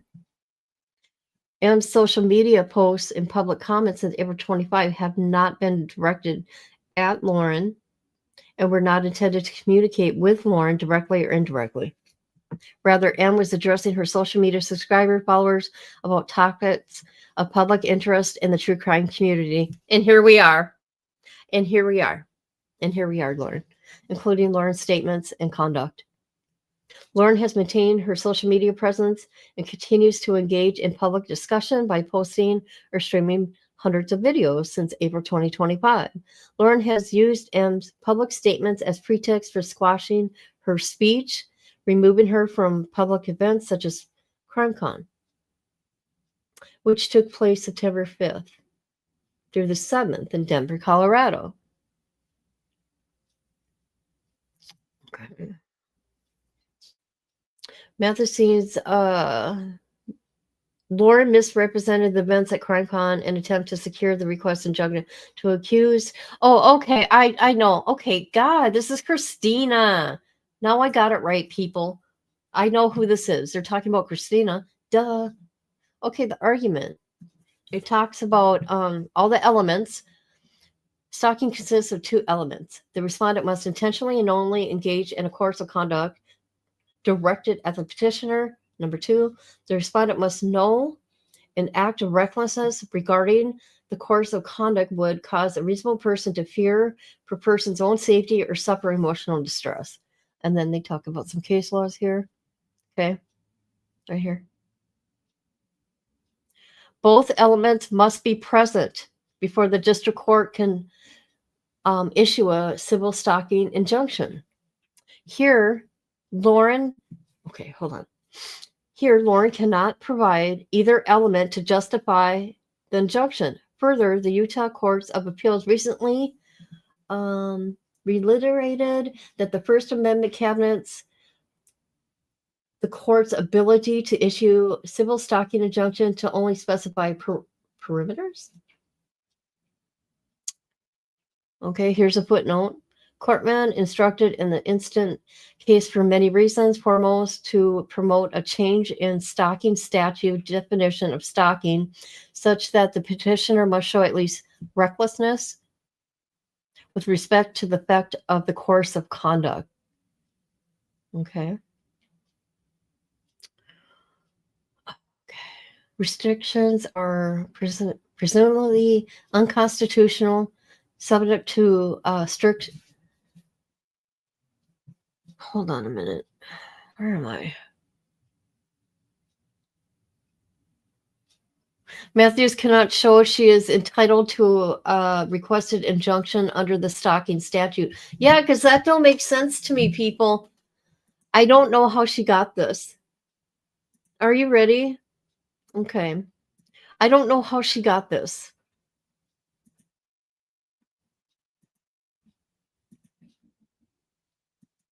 Dun, dun, dun, dun. Sorry.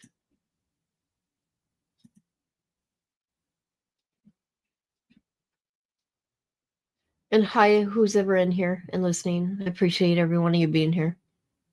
I want to know how she got this emergency order. I really do. I don't understand how this could happen. I don't. Okay, civil stalking injunction requires a petition to prove stalking. Okay, this is like talking about the case law. We don't need to. Lauren fails to prove a course of conduct. She recites only two instances where Christina communicated specifically with her. Both instances, Lauren initiated the conversation first at Maricopa County Courthouse. Hold on a minute. Someone's back here. Here we go. Hey, girl. How you doing?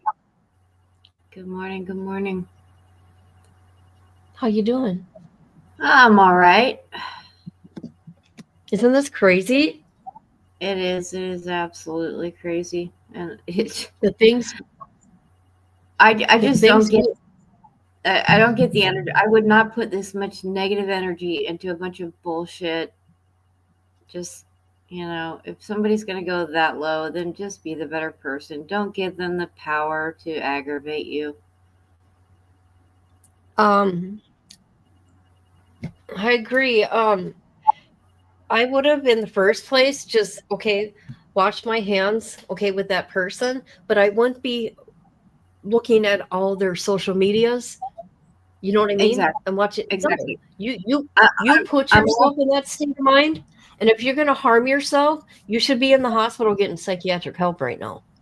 Yeah, I'm all for defending myself if somebody was making allegations that are defamatory or an insult of my integrity. I'm fine with defending myself, but you don't need to go turn it around and make it nasty and attack them because the two wrongs don't make it right.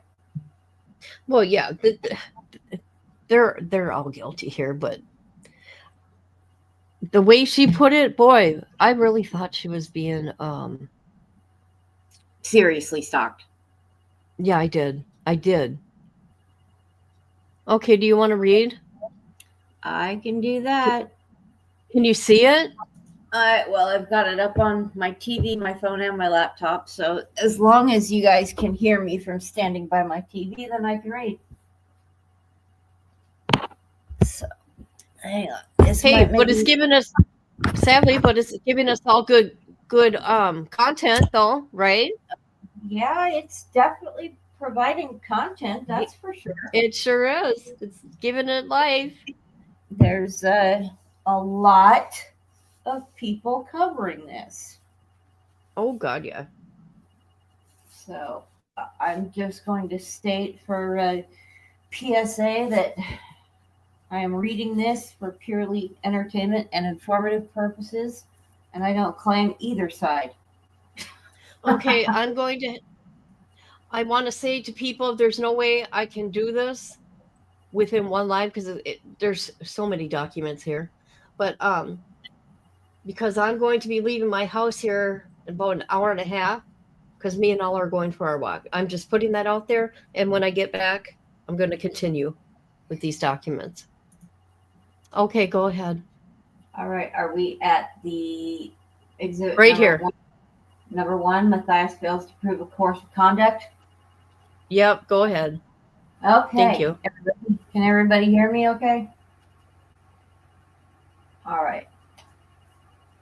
My glasses wiped off so they're not dirty.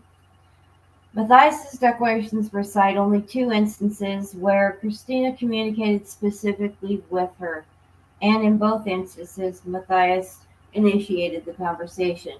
First, at the Maricopa County Courthouse, Matthias approached and greeted Christina. Immediately after, Matthias insisted that Christina participate in a lengthy conversation about Matthias's past statements and conduct. Later in the month, Lauren again initiated contact with Christina, this time by text, to make accusations and demands upon Christina. As before, Christina reluctantly participated in the exchange.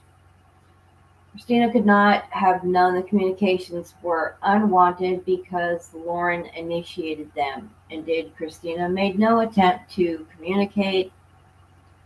Scroll up or scroll down. Sorry, scroll down.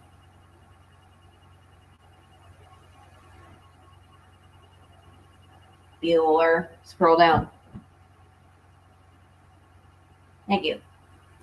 It's right here. I know. I was waiting for it to scroll up or down. Specifically with Matthias directly or indirectly after the April text where Matthias stated she did not wish to be contacted. Because Matthias cannot point to specific communications directed at Matthias, she attempts to rely on many unrelated and irrelevant statements by others' conduct and Christina's online posts and public statements. The problem is that none of these satisfy the definition of course of conduct because none of them are directed at or toward Matthias specifically. Statements and conduct by HS and D.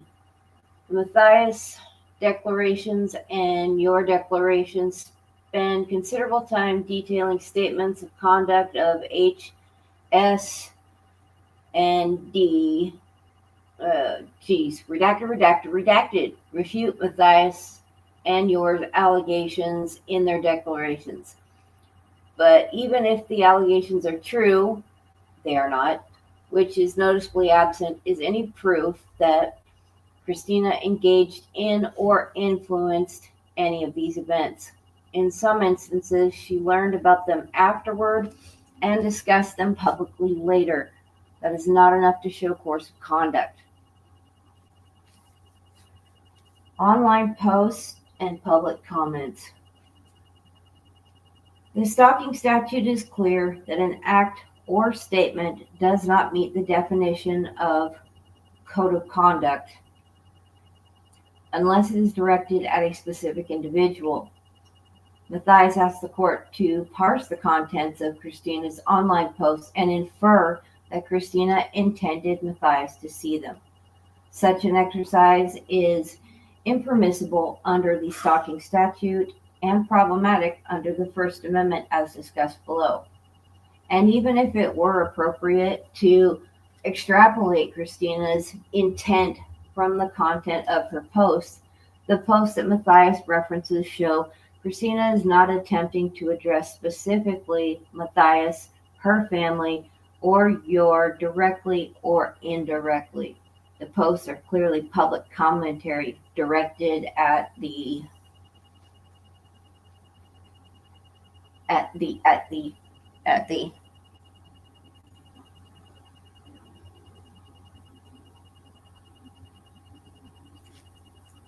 There you go. okay. Right here. Okay. Yeah, hang on just a sec. I'm gonna make sure that my TV is in sync with everything because it's taking a lot longer. Hi, everybody. Okay, here we go. Ready? Okay. Yep, I'm ready. The public generally. Matthias fails to prove course of conduct as the first required element for the requested injunction. Oh, sorry about that, y'all. That was loud. Sorry. Matthias cannot show that the reasonable person in her circumstances would experience fear or emotional distress. Matthias must also show that Christina knew or was reckless as to whether the course of conduct would cause a reasonable person to fear for the individual's own safety or the safety of a third individual, or to suffer emotional distress. See section blah, blah, blah. The second element of the stalking inquiry imposes an objective standard under which the subjective effect of the respondent's conduct on the petition is irrelevant. Quoting case there. Courts must avoid succumbing to a purely subjective analysis, which is inconsistent with the objective standards intent to protect against criminalizing conduct that only an unreasonably sensitive or paranoid petitioner would find harassing. Wow, that was a harsh word. Oh, courts applying individualized objective standard have considered such factors as the petitioner's background, the petitioner's knowledge of and relationship with the respondent, history of abuse between the parties, and the cumulative effect of repetitive conduct. And I'm not going to read the case quoting. The foregoing factors enumerated in Baird and later in Ragsdale are not an exhaustive list, and courts may examine other relevant factors. Here, Matthias cannot show that Christina knew or acted recklessly in such a way that the reasonable person in Matthias' circumstances would experience fear or emotional distress. Matthias is a public figure who continually exercises her right to speak publicly about her life, her friends, and a variety of other topics. Knowing this, Christina had no reason to expect that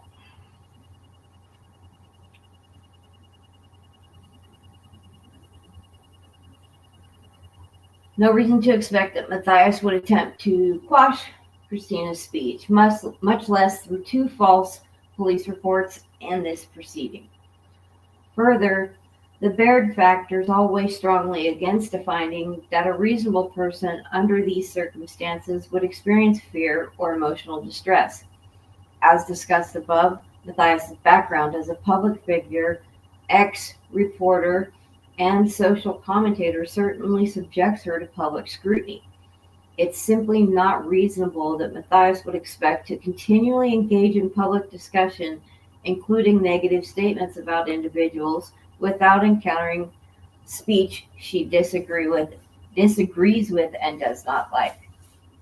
Similarly, the only instances Matthias identifies where Christina communicated with her directly or indirectly related to negative statements and conduct directed towards Christina and others.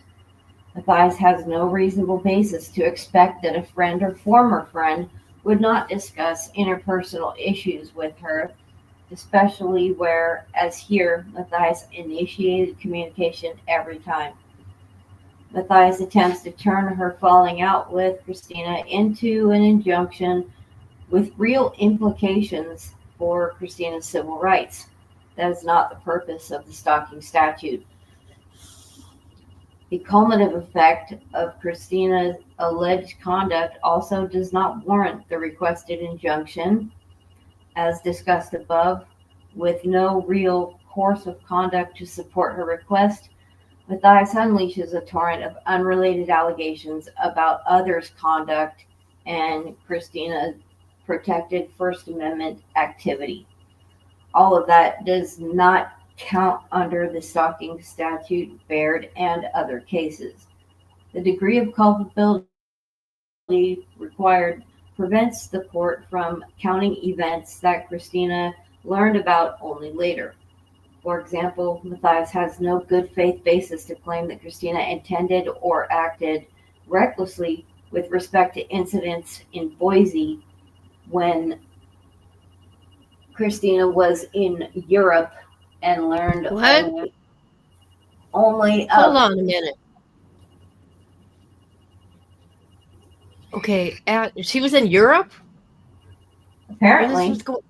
Oh my God. Okay, I'm sorry. Carry on. Yeah, no, I think I heard something about this too, but I wasn't paying close attention when it was brought up. So apparently Christina was in Europe and learned about this stuff only later.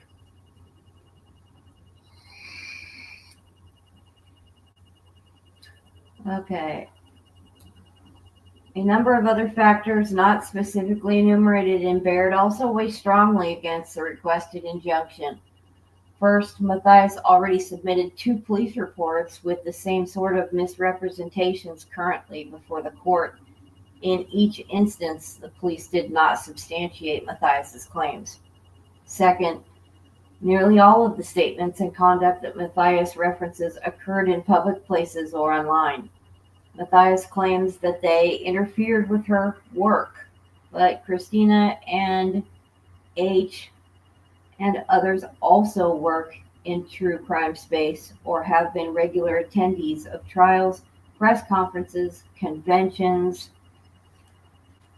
All of these chicks with the redacted names have just as much right to be in public places and participate in public events as Matthias. This is not a situation where Christina has accosted Matthias at home or any other non-public space.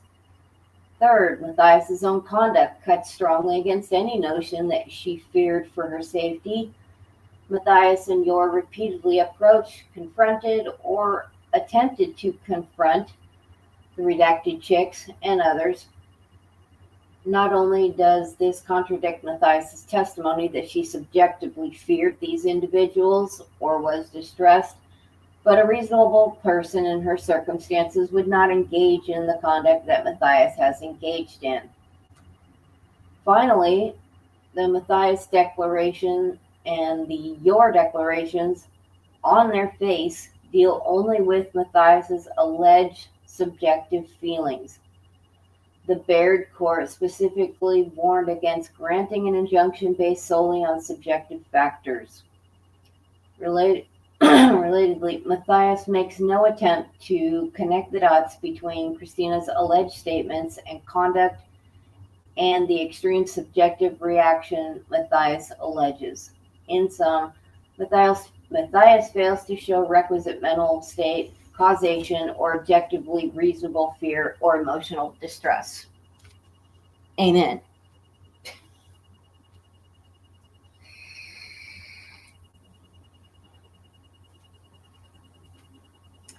The requested injunction is unconstitutional. Earlier this year, Utah Court of Appeals in Ragsdale 2 reiterated the framework for determining whether a requested injunction violates the First Amendment. See case law. In assessing whether a civil stalking injunction violates the respondent's free speech rights, district courts must, at a minimum, determine whether each provision of a proposed injunction is content-based or content-neutral, and evaluate each provision under the corresponding level of scrutiny. Content restrictions are subject to strict scrutiny regardless of the government's benign motive, content-neutral justification, or lack of animus toward the ideas contained in the regulated speech. Such restrictions overcome strict scrutiny only if they are narrowly tailored to serve compelling state interests. In the strict scrutiny context, a restriction is narrowly tailored if it is the least restrictive means to further the articulated interest. A content-based restriction is one that stifles speech on account of its message. Case law. In other words, a restriction is content-based if it requires enforcement authorities to examine the content of the message that is conveyed to determine whether a violation has occurred, or if it is concerned with undesirable effects that arise from the direct impact of speech on its audience or listeners' reactions to speech. This extends not only to a restriction on a particular viewpoint, but also to a prohibition of public discussion of an entire topic. Additionally, restrictions that appear content neutral on their face are treated as content-based if they cannot be justified without reference to the content of regulated speech, or if they were adopted by the government because of disagreement with the message the speech conveys. In this case, each provision of the requested injunction is content-based and does not withstand strict scrutiny. Personal conduct. This section requests an order commanding Christina to not stalk Matthias, and then recites and references the statutory definition of stalking. This provision is problematic for three main reasons. First, as a practical matter, it's vague, unenforceable, and redundant of other provisions. Utah law already prohibits stalking, and there would be no way to enforce the order without resort to the courts. The parties are attending the hearing to determine if stalking has occurred. There's no reason to enter an order that requires the court to do the exact same thing anytime Matthias believes Christina is stalking her.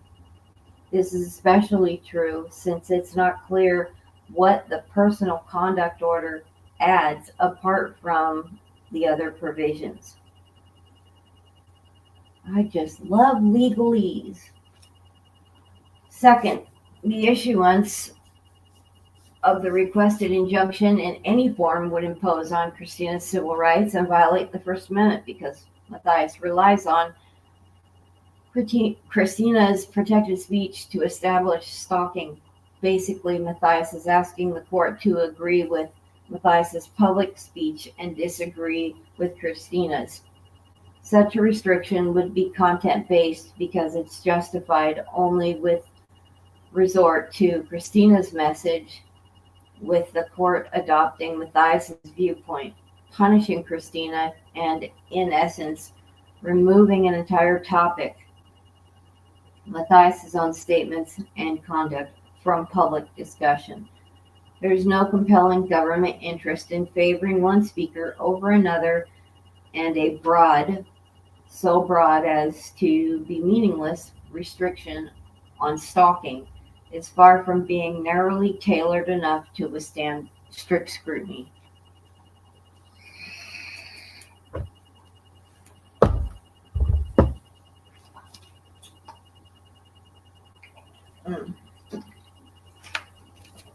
Sorry, I need some water. Third, the personal conduct order in the requested injunction mirrors almost exactly the one the Utah Court of Appeals reviewed in Ragsdale 2.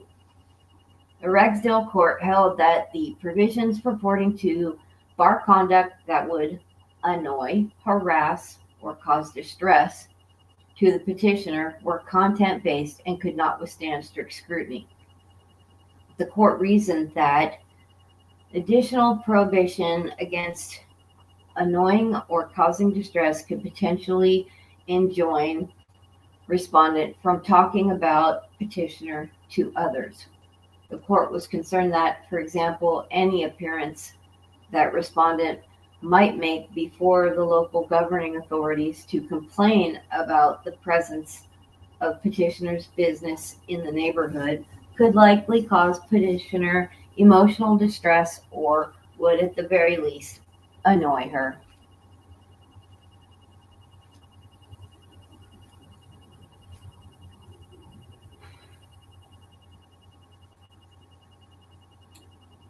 No contact.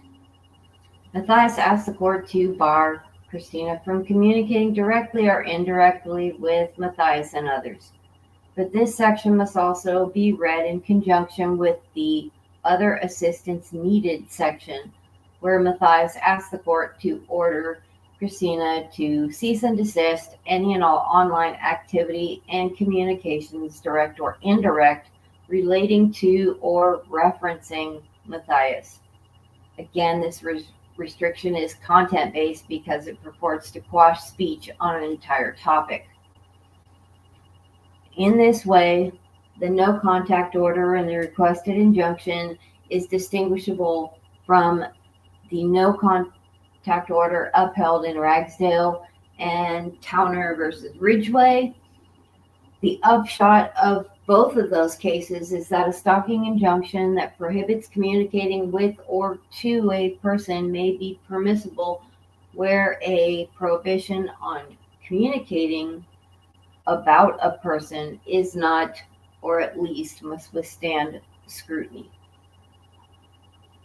The Ragsdale court summarized that Towner held that the civil stalking injunction did not violate the First Amendment because it enjoined the respondent from communicating directly to the petitioner.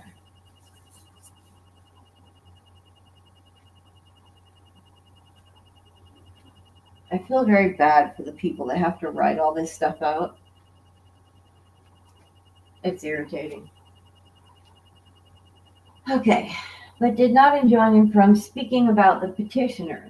The court further noted that in Ragsdale and in Towner, the no contact provisions prohibited any communication, either direct or indirect, from the respondent to the petitioner or other identified individuals. As with the provisions at issue in Towner, nothing in the no contact order precluded respondent from expressing his opinions, political or otherwise, about the presence of petitioner in his neighborhood to others not identified by the no contact order. Stay away order. Matthias asked for an order that Christina stay away from Matthias's home, work, school, and vehicle. But as with the no contact order, Matthias modifies the form language and requests that an request an order that Christina must stay away from online forums and other social media accounts, for example, TikTok, Instagram, Facebook, Reddit, etc. This extra requirement is problematic on multiple levels. First, the restriction is content-based and cannot withstand scrutiny. On its face, the restriction appears to ban Christina from the internet. In one swath, Matthias hopes the court will eliminate Christina's ability to frequent all online public spaces. This ask alone unmasks Matthias' goal of eliminating Christina's ability to speak out on issues of public interest. The ban would be akin to allowing Matthias a popular pulpit in a public park while prohibiting others who disagree with her from the same public spaces. The First Amendment squarely forecloses this sort of preference. Second, to the extent that Matthias's request is meant to be interpreted more narrowly, it is unconstitutionally vague because it does not put Christina on notice of the extent of her ban. Case law, blah, blah, holding that a restriction is unconstitutionally vague or does not provide adequate notice of what the restriction covers. I agree.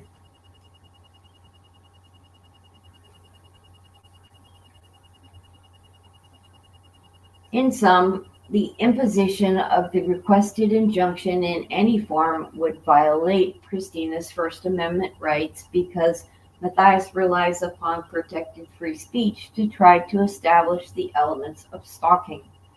As such, any restriction is content-based because the court can find the necessary elements only by examining the contents of the speech and by preferring Matthias' speech over Christina's.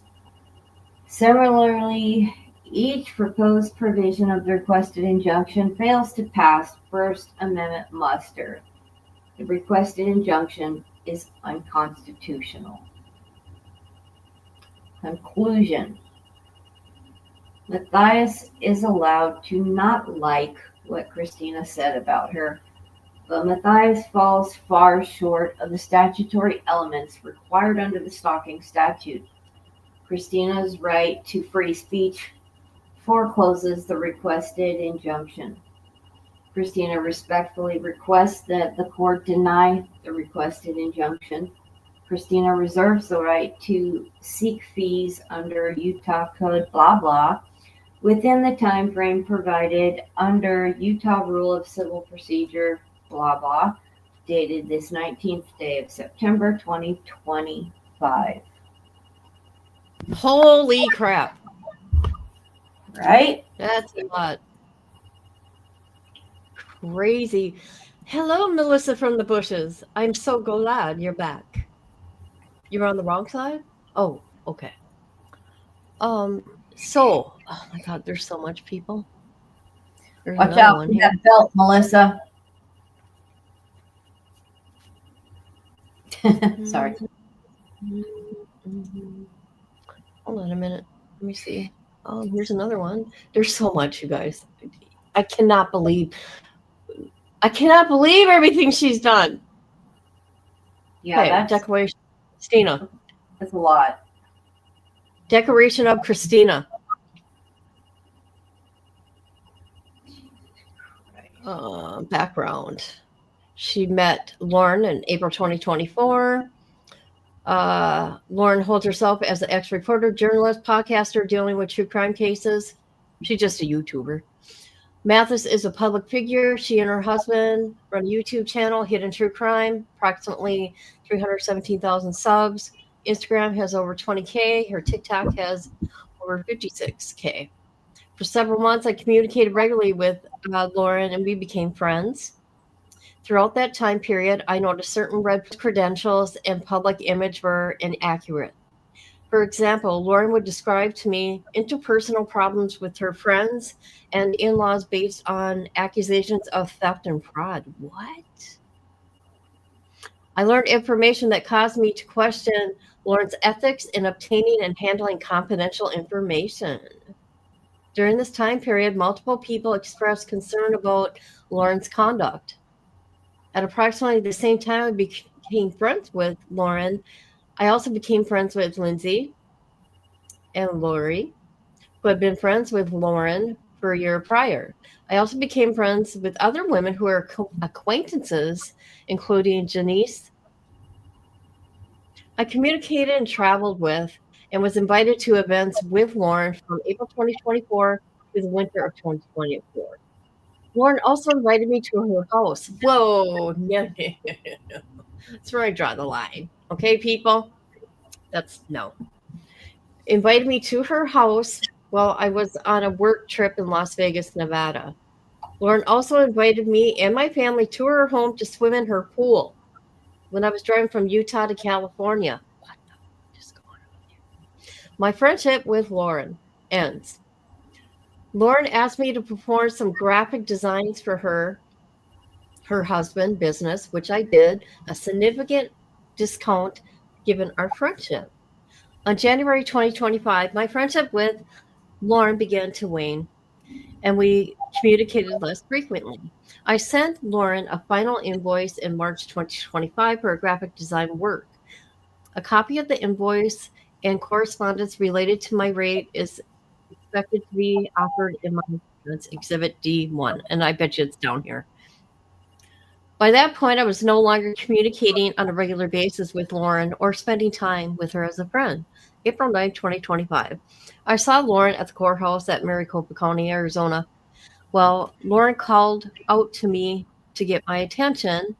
Lauren ran towards me, calling my name, and with her arms out, signaling she wanted a hug. While hugging Lauren, I stated that I have read some negative statements Lauren made about me and others, and I've seen evidence of her effects to harm others and their business.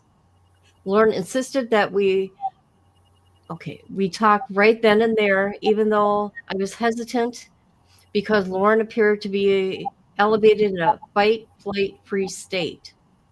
Lauren stated that we needed to talk immediately because she wanted to alone, and her assistant, Grayson, never leaves her side. During the conversation, Lauren acknowledged that some negative statements I had made were true and then attempted to justify them. But Mathis did not always accurately represent verbal conversations. I recorded the conversation. After our friendship ended, Lauren initiated repeated contact with me to make accusations I knew to be false and to demand I stop speaking to her, even the mutual acquaintances. After Lauren initiated contact, I conducted or exchanged several texts with her on April 21st and the 22nd, 2025, regarding her accusations and demands. The texts are expected to be offered in my defense. Mathis blocked and unblocked me multiple times so she could state her demands and accusations. Hold on, I gotta mute you. There's an echo. I gotta mute you. Sorry. Okay. See, this is a sickness here. Block, unblock. Let me ahead. I gotta say this, gotta say that. Mathis last texted me on April 22nd, 2025. It again made false accusations about my conduct and demanded that I refrain from speaking publicly about her. I have not initiated contact with Lauren since May 12, 2025. I contacted her for a referral from my neighbor. I have not communicated with Lauren indirectly or directly since April 21st, 2025. However, Lauren unblocked me in August 2025 to remove things from our conversation. And I received an alert she had done so. Also, on June 5th, 2025, I traveled to Arizona to attend a portion of Lori Daybell's trial. I was in Arizona for 24 hours. While seated between Dee and another friend in the waiting area, I saw Lauren wave at me and attempt to engage. I ignored her and did not respond. This was another example of Lauren initiating contact with me, not the other way around. Grayson tried to call me twice on June 10, 2025, but I did not answer or return her call. An image depicting the missed calls is accepted to be offered in my defense. Grayson also sent me lengthy texts saying that she felt sad that I had my feelings hurt and wanted to have a private conversation. I did not respond. A copy of these text messages is expected to be offered in my defense. Lauren's conduct towards others. Since April 2025, I have learned of multiple instances where Lauren has behaved strangely and obsessively towards my friends, who also former friends and acquaintances of Lauren's. On April 11, 2025, Lauren sent cease and desist letters containing numerous demands aimed at curbing hate speech. A cease and desist letter is expected to be offered in my defense. Notwithstanding the cease and desist letter, Lauren has taken purposely steps to contact and communicate with H. H describes this in details in her declaration submitted concurrently within. Footnote. Lauren sent similar letters to another mutual acquaintance. Lauren's declaration describes 2 alleged instances in Boise involving HDS and others. I was in Europe when this occurred. That's crazy, you guys. I learned about it only a day later. HD and S recounted what occurred in their declaration submitted concurrently within. Oh my God, this shit is crazy. I have received the Boise Police Department report along with copies of videos Lauren submitted to the Boise Police. Some of these videos were of my posts online, even though I was not in Boise when the alleged incident occurred. What? What is going on here? In the report, the officer provided me with the videos of 2 different incidences, including the incident at the Bitter Creek Ale House. I did not see any intimidating or threatening behavior in the videos. At no point did I ask, encourage, facilitate any of my friends or any other to contact Lauren. Indeed, in the majority of instances, Lauren herself provoked the encounter with me in and before April and recently at CrimeCon and my friends. Lauren and Grayson have engaged in a pattern of entering spaces where I already am at. Oops. Lauren's effort to prevent public disclose. Sure, disclose. Whatever. It is evident from Lauren's declaration and Grayson's. Lauren's main issue is with public statements that I have allegedly made about Lauren. Lauren mischaracterizes many of these statements or describes them vaguely to misconstrue them or present them out of context. For example, Lauren alleges that I mock a police officer while in fact I merely pointed out inaccuracies in what the officer told me, as is my right. The recording is my post is expected to offer in my defense. Oh, Jesus. Sorry. Mathis omits only discussion of the contents of the videos, which I was contacted by the Henderson, Nevada Police Department after Lauren contacted the police in June 2025 to report I and others were sharing private communication. Are you kidding me? This is crazy, you guys. This is crazy. Okay. I expect to offer in my defense a copy of the Henderson police report in which the officer states he did not find extortion. No text messages were intercepted. A Lauren private message was not hacked. Lauren's declaration describes my public comments as targeted and aimed at trying to get people to identify who I am and to come after me. That's not true. You know what, Lauren? This is social media. This shit happens. It's ugly. You've never had to deal with it, but welcome to social media. Lauren also alleges that I posted an emoji on a podcast she participated in. Let people know I was watching. The podcast was live and open to public comments. As Lauren declaration seems to acknowledge, I did not post the emoji to communicate with Lauren, but to sign in and participate in a public chat. An image of the emoji is expected to be offered in my defense. Lauren declaration demonstrated Lauren takes issue with any public post I make about or related to her and any effort I make to investigate and report on the issue of public interest relating to Lauren. Some of my online, some of my online content provides information about Lauren to the general public. My statements are not directed at Lauren, her family, or Grayson. I believe Lauren's goal is to squash my efforts to investigate the truth. Report the truth and exercise my free speech under the First Amendment. For example, Lauren makes claims regarding her husband's credentials as a psychologist and an adjunct professor at the UNLV. However, I learned that UNLV has no record of her husband serving as a professor, which Lauren appears to acknowledge in her declaration. I created a video discussing the issue and posted it for public information. I also believe that Lauren is attempting to prevent me from attending public events such as criminal proceedings, true crime conventions. Lauren is attempting to use this action to further this goal. You know what, you guys, I gotta pause. I gotta take a break.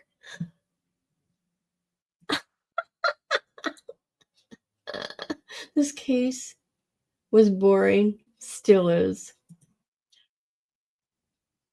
Christina, she's taking digs. She's taking digs. We know this. She's taking digs at her, without a doubt, right? But she is. This is crazy. It goes from stalking to trying to limit people's speech, freedom of speech. That's crazy. That's crazy. All right. Through this action, Lauren had me removed from CrimeCon in Denver, Colorado on September 5th, 2025. I purchased my ticket. Holy crap. $1,800 for a ticket to go to CrimeCon? You just cannot walk in there? You got to be kidding me, people. I'm never going to CrimeCon then. Oh my God.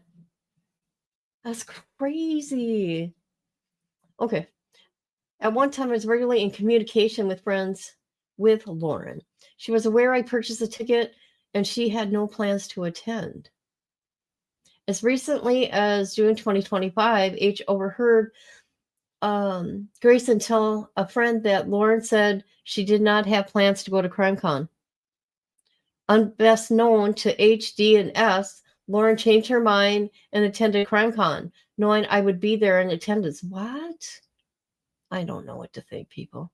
I learned later that Lauren announced her plans publicly on the live stream. Oh, okay. A video of the announcement is expected to be offered in my defense. Lauren was not a speaker and did not have a booth at CrimeCon. She purchased a day pass, and CrimeCon was not a work event for Mathis, as she stated in her second declaration. So I arrived in Denver, Colorado, and checked in the hotel on September 3rd. On the 5th, I was headed to one of the CrimeCon panels when approached by an officer. Police gave me a temporary injunction and told to remain in the hotel and not to attend CrimeCon events. The police told me where I could and could not go. The police explained to me I was permitted to remain at the hotel and access all the areas at the hotel. Except I was not allowed to go beyond the designated CrimeCon sign or CrimeCon events. I was asked about the hotel bar. They told me I could go there as long as I was not, I could be there as long as it was not the CrimeCon convention and I was not approaching 500 feet of Lauren. The audio of the conversation is expected to be offered in my defense. The night I was at the hotel parking picture, H of her employer. Prior to arriving to the bar, one of my friends confirmed that Lauren was not in the bar. After being in the bar for several hours, I notified a friend of Lauren had entered the bar. I immediately wrapped up and I was okay. I immediately wrapped up and I was doing and left what I was doing. Wrapped up what I was doing. Okay. Sorry, guys. That was me. I mean, all these words are coming together for me. I did not intentionally stand close to Lauren or Grayson. Lauren alleged in the second degree rather than entered my space. On the 6th, I was again in the hotel restaurant when Lauren appeared because she wanted to come to the bar. She called the police and had me removed from the bar. During my conversation with the police, Lauren and Grayson walked right by us, which is inconsistent with her claim that she was afraid of me. In other words, after serving me an order that prevented me from being within 500 feet, Lauren purposely entered the space to force an encounter, just as she's done the prior day to H following the cease and desist letter. On the 7th, I was having lunch in one of the hotel restaurants. I left with another individual, Joe, and walked across the center courtyard between restaurants. I saw Lauren immediately left the area with D. At no point did I attempt to approach or communicate with Lauren. That same weekend at CrimeCon, I posted 3 videos that I created long before receiving a temporary injunction. The videos are not posted to a targeted account, as Lauren claims, nor are they directed at Lauren and not threatening, defamatory, or harassing. I do not believe the injunction restricted my ability to post public commentary. Lauren feared fear and emotional distress. I have never threatened or caused any or threatening Lauren, her husband, or her co-workers. During that time that I was friends with Lauren, I observed and learned many things about Lauren's mental and emotional health. I personally observed signs that Lauren was anxious, depressed, otherwise mentally, emotionally unwell. This leads me to many questions and statements Lauren makes regarding her mental and emotional health, and that Lauren declarations at a minimum that cause of the emotional and mental health problems. See, there's something else here. I mean, to act like this, where? Okay, similar to declaration claims, what's her name? Grayson needs anxiety medication to manage the effects I was causing. When I know from personal interaction with Grayson that she has received mental health treatment, including medication, well before the issues alleged in the Grayson declaration. Yeah, there would be stuff to there'll be documentation of all that. I did not cause, nor is it reasonable for Grayson to claim I caused. Ouch. Sorry, guys. Hold on a minute.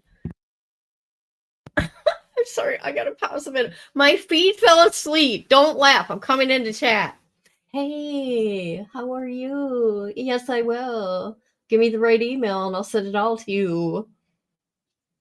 Oh my God. Oh my God. Oh my God. Oh my God. Sorry, guys. I got to stand up. My feet fell asleep. Oh. Mm-hmm. Holy crap. YouTube Streets, I need your email address. All right, here we go. I'm going back at it, people, with my numb feet and all. All right, let's do this. All right. Where are we? I did not cut. Okay, where? I am not obsessed with Lauren, as she claims. I've simply responded when she has involved me, when she has made false or misleading. Yeah, there's nothing wrong with that at all. I agree there. When she made false or misleading public statements, I believe that Lauren is singularly fixated on preventing me from engaging in public discourse regarding any information about or even related to Lauren that Lauren deems hurtful or harmful. None of my public posts shows Lauren's face, uses her name, or encourages others to contact her. I express my opinion on matters of public concern and interest in my subscribers, followers, and friends. Lauren and Grayson have both been engaged in conduct towards HD and S and others that strongly contradicts their testimony, such as reaching out to me by phone, taking purposely steps to put herself in the same location. Wow, this is crazy, you guys. Who's doing what to who?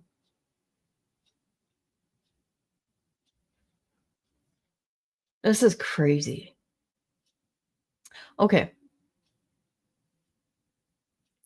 Lauren public post also contradicts her and Grayson testimony that Lauren and Grayson have experienced fear and emotional distress. For example, these two, in my opinion, they're doing it to each other.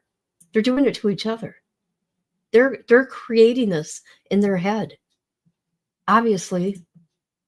For example, while Lauren decorates state that she incapacitated by fear for months, she is capitally creating, publishing, promoting content on podcasts and social media during the same period.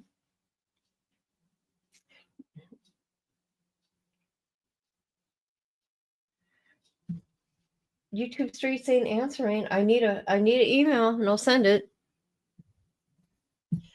Lauren has published live content over 100 times since April 9th, 2025.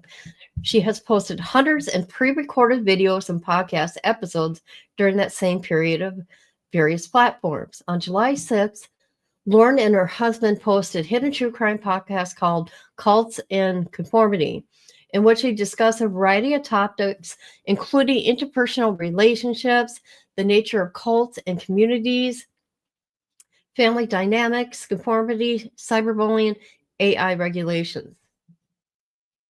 Multiple times in the episode, Lauren mentions how she has always liked chaos, though not necessarily the kind of chaos that hurts people.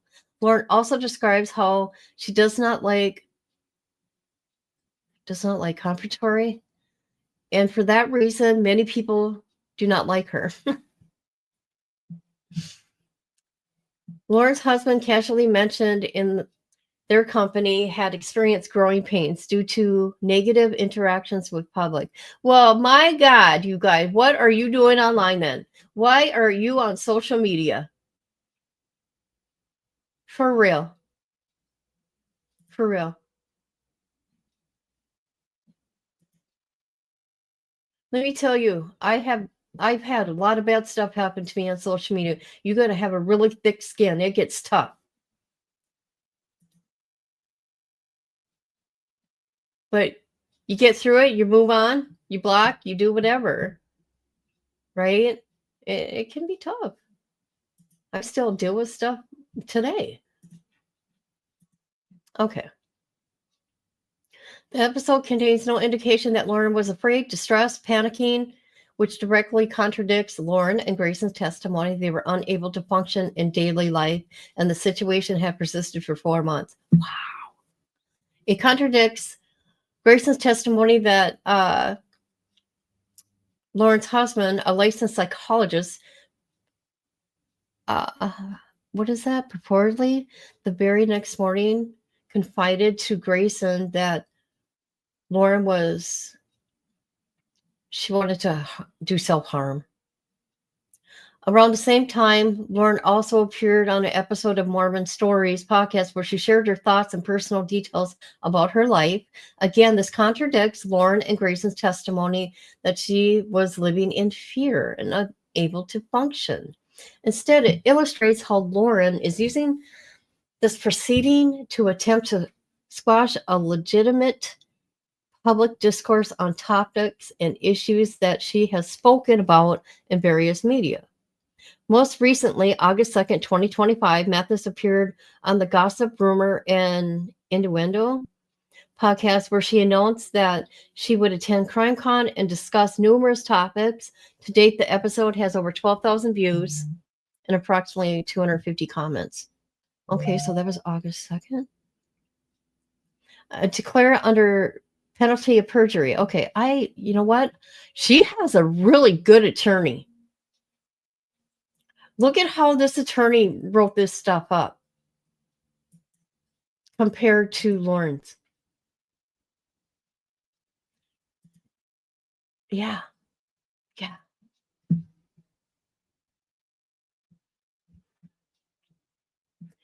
Is everybody bored? Is everybody bored? Is everybody bored? You guys, how many They more all- do we got? They all I'm just going to post. count. We have how many more to go through? I think 25 more.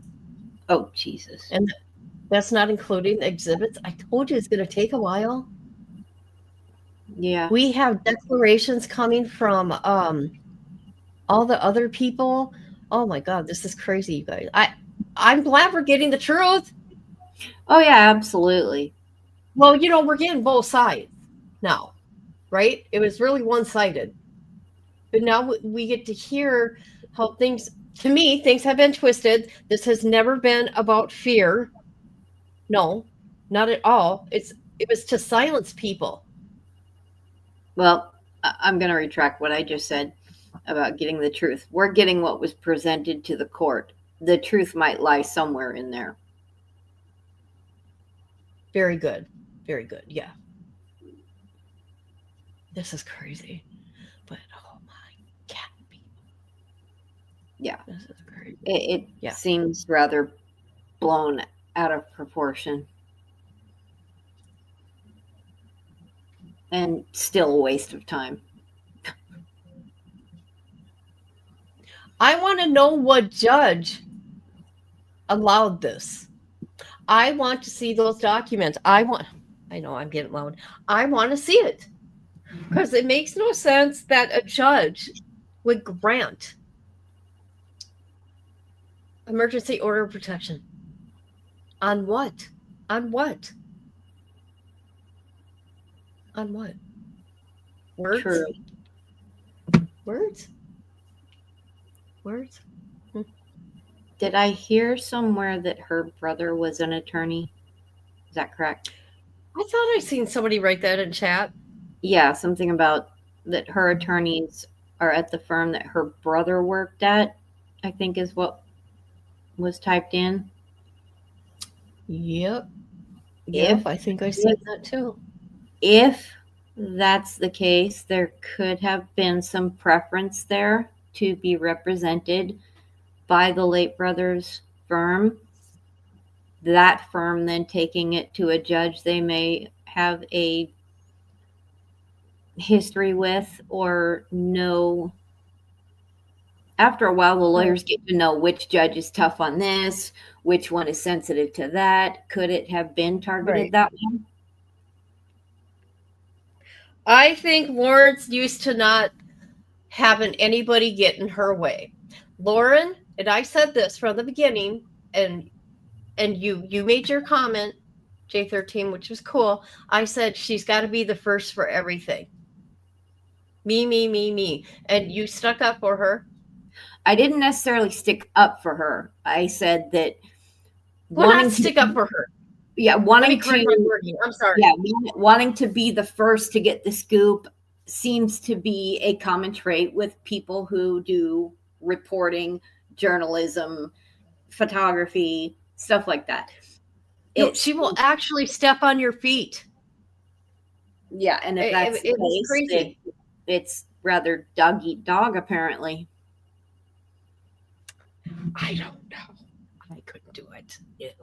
I don't know. The more that comes out, the more it seems like there's been a lot of mutual Yes, shots over the I bow, agree. so to speak. I agree with you. Yep. It's definitely not a black and white situation at all in any way, shape, or form. They're all guilty. And I'm going to have to go live on TikTok sometime, never have before, to set these people straight. They're blowing up my comment section. It's like, I'm not going to go back and forth with these people. I mean, Yeah. actually go read the documents. Read the documents. And don't come after me because of my opinion. God, I hate it when people do that. Yep. You can have your own opinion, just don't attack me for mine, on my own. Exactly. right? Don't be Grow so up. rude. Agree to disagree. Yeah. There's a way Yeah. to respectfully disagree with somebody else's viewpoint, opinion, beliefs, etc. Right. It doesn't have to be nasty. So I'm probably going to come live again later to continue with all these court documents, but I need to find out how she got the order of protection to begin with. Where are those documents? If anybody knows where those documents is, can you let me know, please? Yeah, that would be. I just want to see how, aren't you curious how it started? How she got this? How was she Yeah. able to get this? Yep. Something's missing here. There's a big hole missing. Big hole. We said that all along. There's something missing in between here. Because it don't make sense. Hey, she put this out there. She wanted to be law and crime, but you know what? She just made this a whole lot worse, okay? Yeah, Yeah. I think it would have slipped under the radar, Mhm. maybe forever, or It would have. it would not have been nearly as big without that 9 hour. That 9 hour just did everything it was set out to do. It blew shit up. Yeah. Hold on a minute. I gotta go to the bathroom. Hold on. Oh, thanks for sharing. You're so kind. So, okay, chat, who's still awake? Anybody? I know Patty's driving, so I'm hoping she's awake behind the wheel.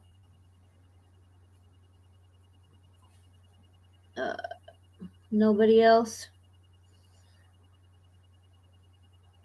No? Anybody? Melissa. Melissa, you're at work, so you can't be sleeping. So, I mean, you could. You shouldn't. Misty's working. Hi, Misty. Glad we didn't put you to sleep. The legalese is definitely boring. Very boring. And an extreme waste of time, in my opinion. But that's exactly what it is, my opinion. To waste the court's time and waste my own time on such negative BS. I got better things to do. You're funny, girl. I walked away. I'm sorry. Yeah, I told you people had to go to the bathroom. Okay. I know. You're so funny. But no, you go. Thanks for letting me know. I was laughing, but I was muted. I was laughing at you. I'm like, oh my god. You should have left The way it you unmuted. said it. So you should have left it unmuted so we could hear you laughing from the potty. Oh. Look at there. There's my Aussie friend. How you doing, girl? I miss you. Where is she? Where is she? Right here. That's my Aussie friend. Oh, okay. Gotcha. I want to show you guys something. I'm not looking my best, but I want to show you something. Mind you, I'm going to do part 2 later of all this stuff. Was sad to see a large creator give Lauren a platform before all the facts came out. This is high school drama. Yes, it is. It is, Carolyn Cooper. It's, jeez. What's funny about that large creator, they should have read some documents before they even open their mouth. Just saying. Just saying. Because they're law enforcement. You'd think. That's all I gotta say. That's all. Negative. Okay, energy. last week I made this video, or this is me and Nala last week on a trail, right? Remember I talked about the geo whatever? Yes. Okay, I gotta calm some people down because they're like, you gotta put that back. Pay attention to what I say. I put it back. Okay, let's watch it. Hold on. Some people, I'm telling you, I just wish I could go live and say, hey, pay attention. Okay, this is me and Nala. We were in the woods and I found something. Okay? I don't know what this shit is. Okay, let's watch. So I took video. Anybody ever went off the trail? Okay, hold on. Should I go check it too?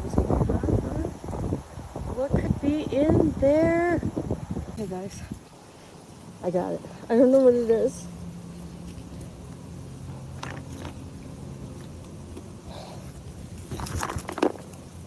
Geo catch. What the fuck is this? Okay, I'll go open it somewhere else. Okay, me and Nala made it. It's just starting to get windy. It's supposed to start raining here any minute. But do you know what I'm thinking that is? I think there's bullets in that, but we will find out. Stay tuned. Hey guys, when I was here yesterday, I found this little box. By accident, mind you. Watch out, Nala. I'm trying to open it. I was trying to open it yesterday, but I couldn't. But right now I'm showing you what I put in this. Okay, a note. But also this bracelet. Justice for Timmy. Now, I'm putting this back. Have you guys heard of geocache? Well, I had to Google it. Well, now I got to put it back where I found it. I see. I swear to God, I swear to God, people Got to put it back where I found it. People do not pay attention. I said I'm putting it back where I found it, but I found out what geo is, right? And what I did is going to be my new thing now. I put a note in there, the date, when I found this box. Of course, I didn't put my name or anything, but I also I have Justice for Timmy D's bracelet. I put it in there because what you do in this geotech thing, you take something and you put something in this box. And my way of spreading now missing people or injustice, I'm going to put their bracelets out there in the woods and shit. Give it back to nature. What do you think about that?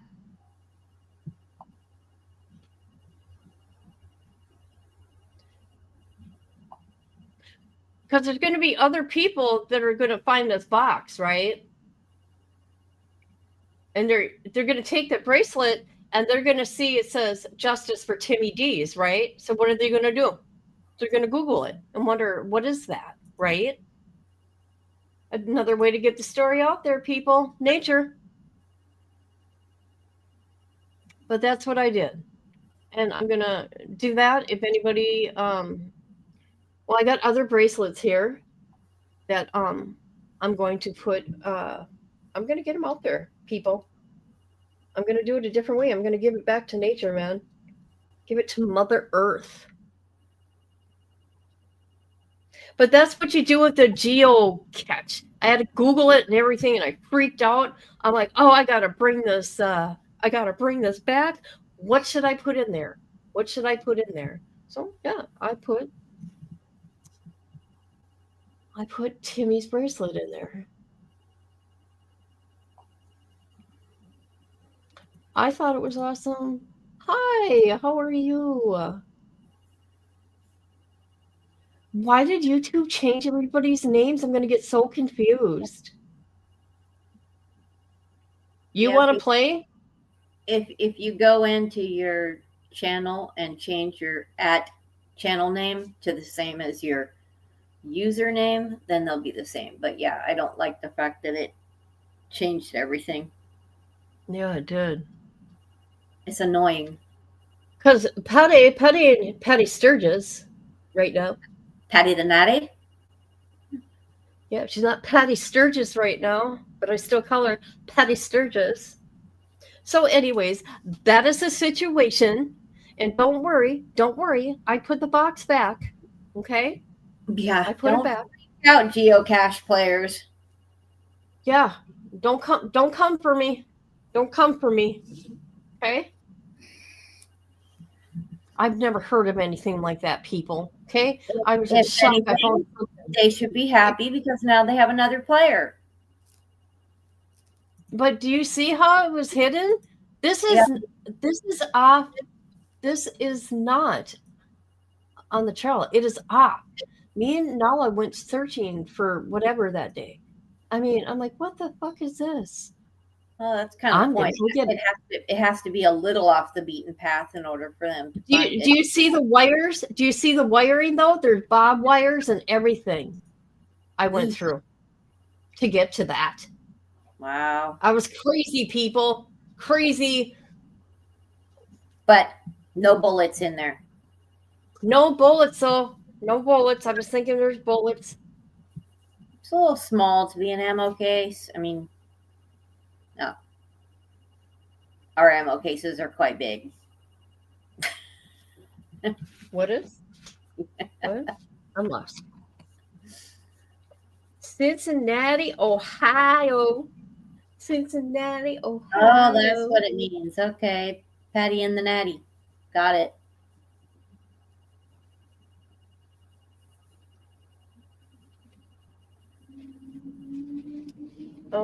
Yeah, so there's that. But people, I gotta get going. I gotta get ready. Me and my Nala, we're gonna be we're going on the trail again today. Yes, we are. And hopefully it will be beautiful with the leaves changing. Yeah, that doesn't happen here, really. I don't, No. I don't know. I've never been there, so I don't know. Yeah. That's the only. Oh, never mind. I gotta keep my mouth shut sometimes. It's the Yeah. only. I have missed you, girl. I have missed you. I have missed you. Been wondering where the hell you been. Where the hell have you been?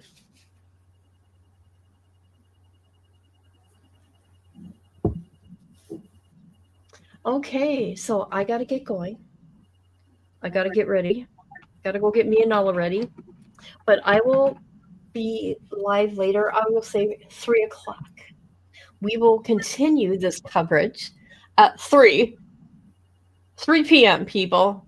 Okay? I will do a notification thing. I'll set it up. I'll set it up, people. The boring. It's gonna be a John setup. Phillips. Get that? It's gonna be a big setup. All right. All right. Well, thanks for having me up. Okay. Love you. Love you. Bye, Love you all. guys. Bye. Boot up the stream, grab your snack and noodle. Here comes the queen, Kid and Caboodle. Wi-Fi blazing, wig on tilt. More drama than a soap opera quilt.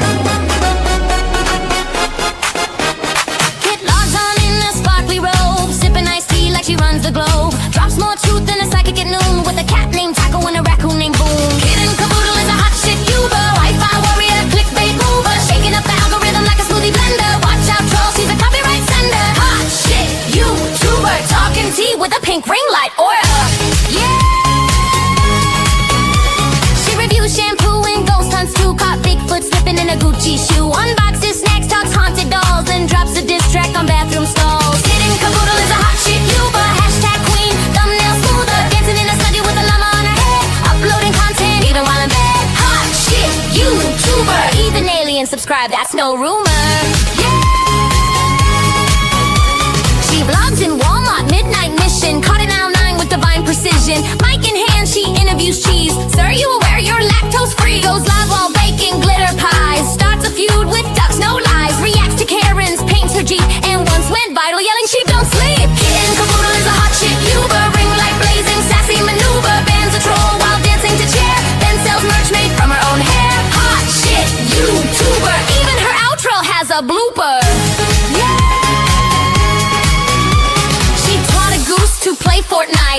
did a seance on Tuesday night. Got possessed midstream, ate a burrito, still hit upload, respect amigo. Now Netflix calls and brands wanna collab, but Kit just vlogged from her glittery cab. She's not here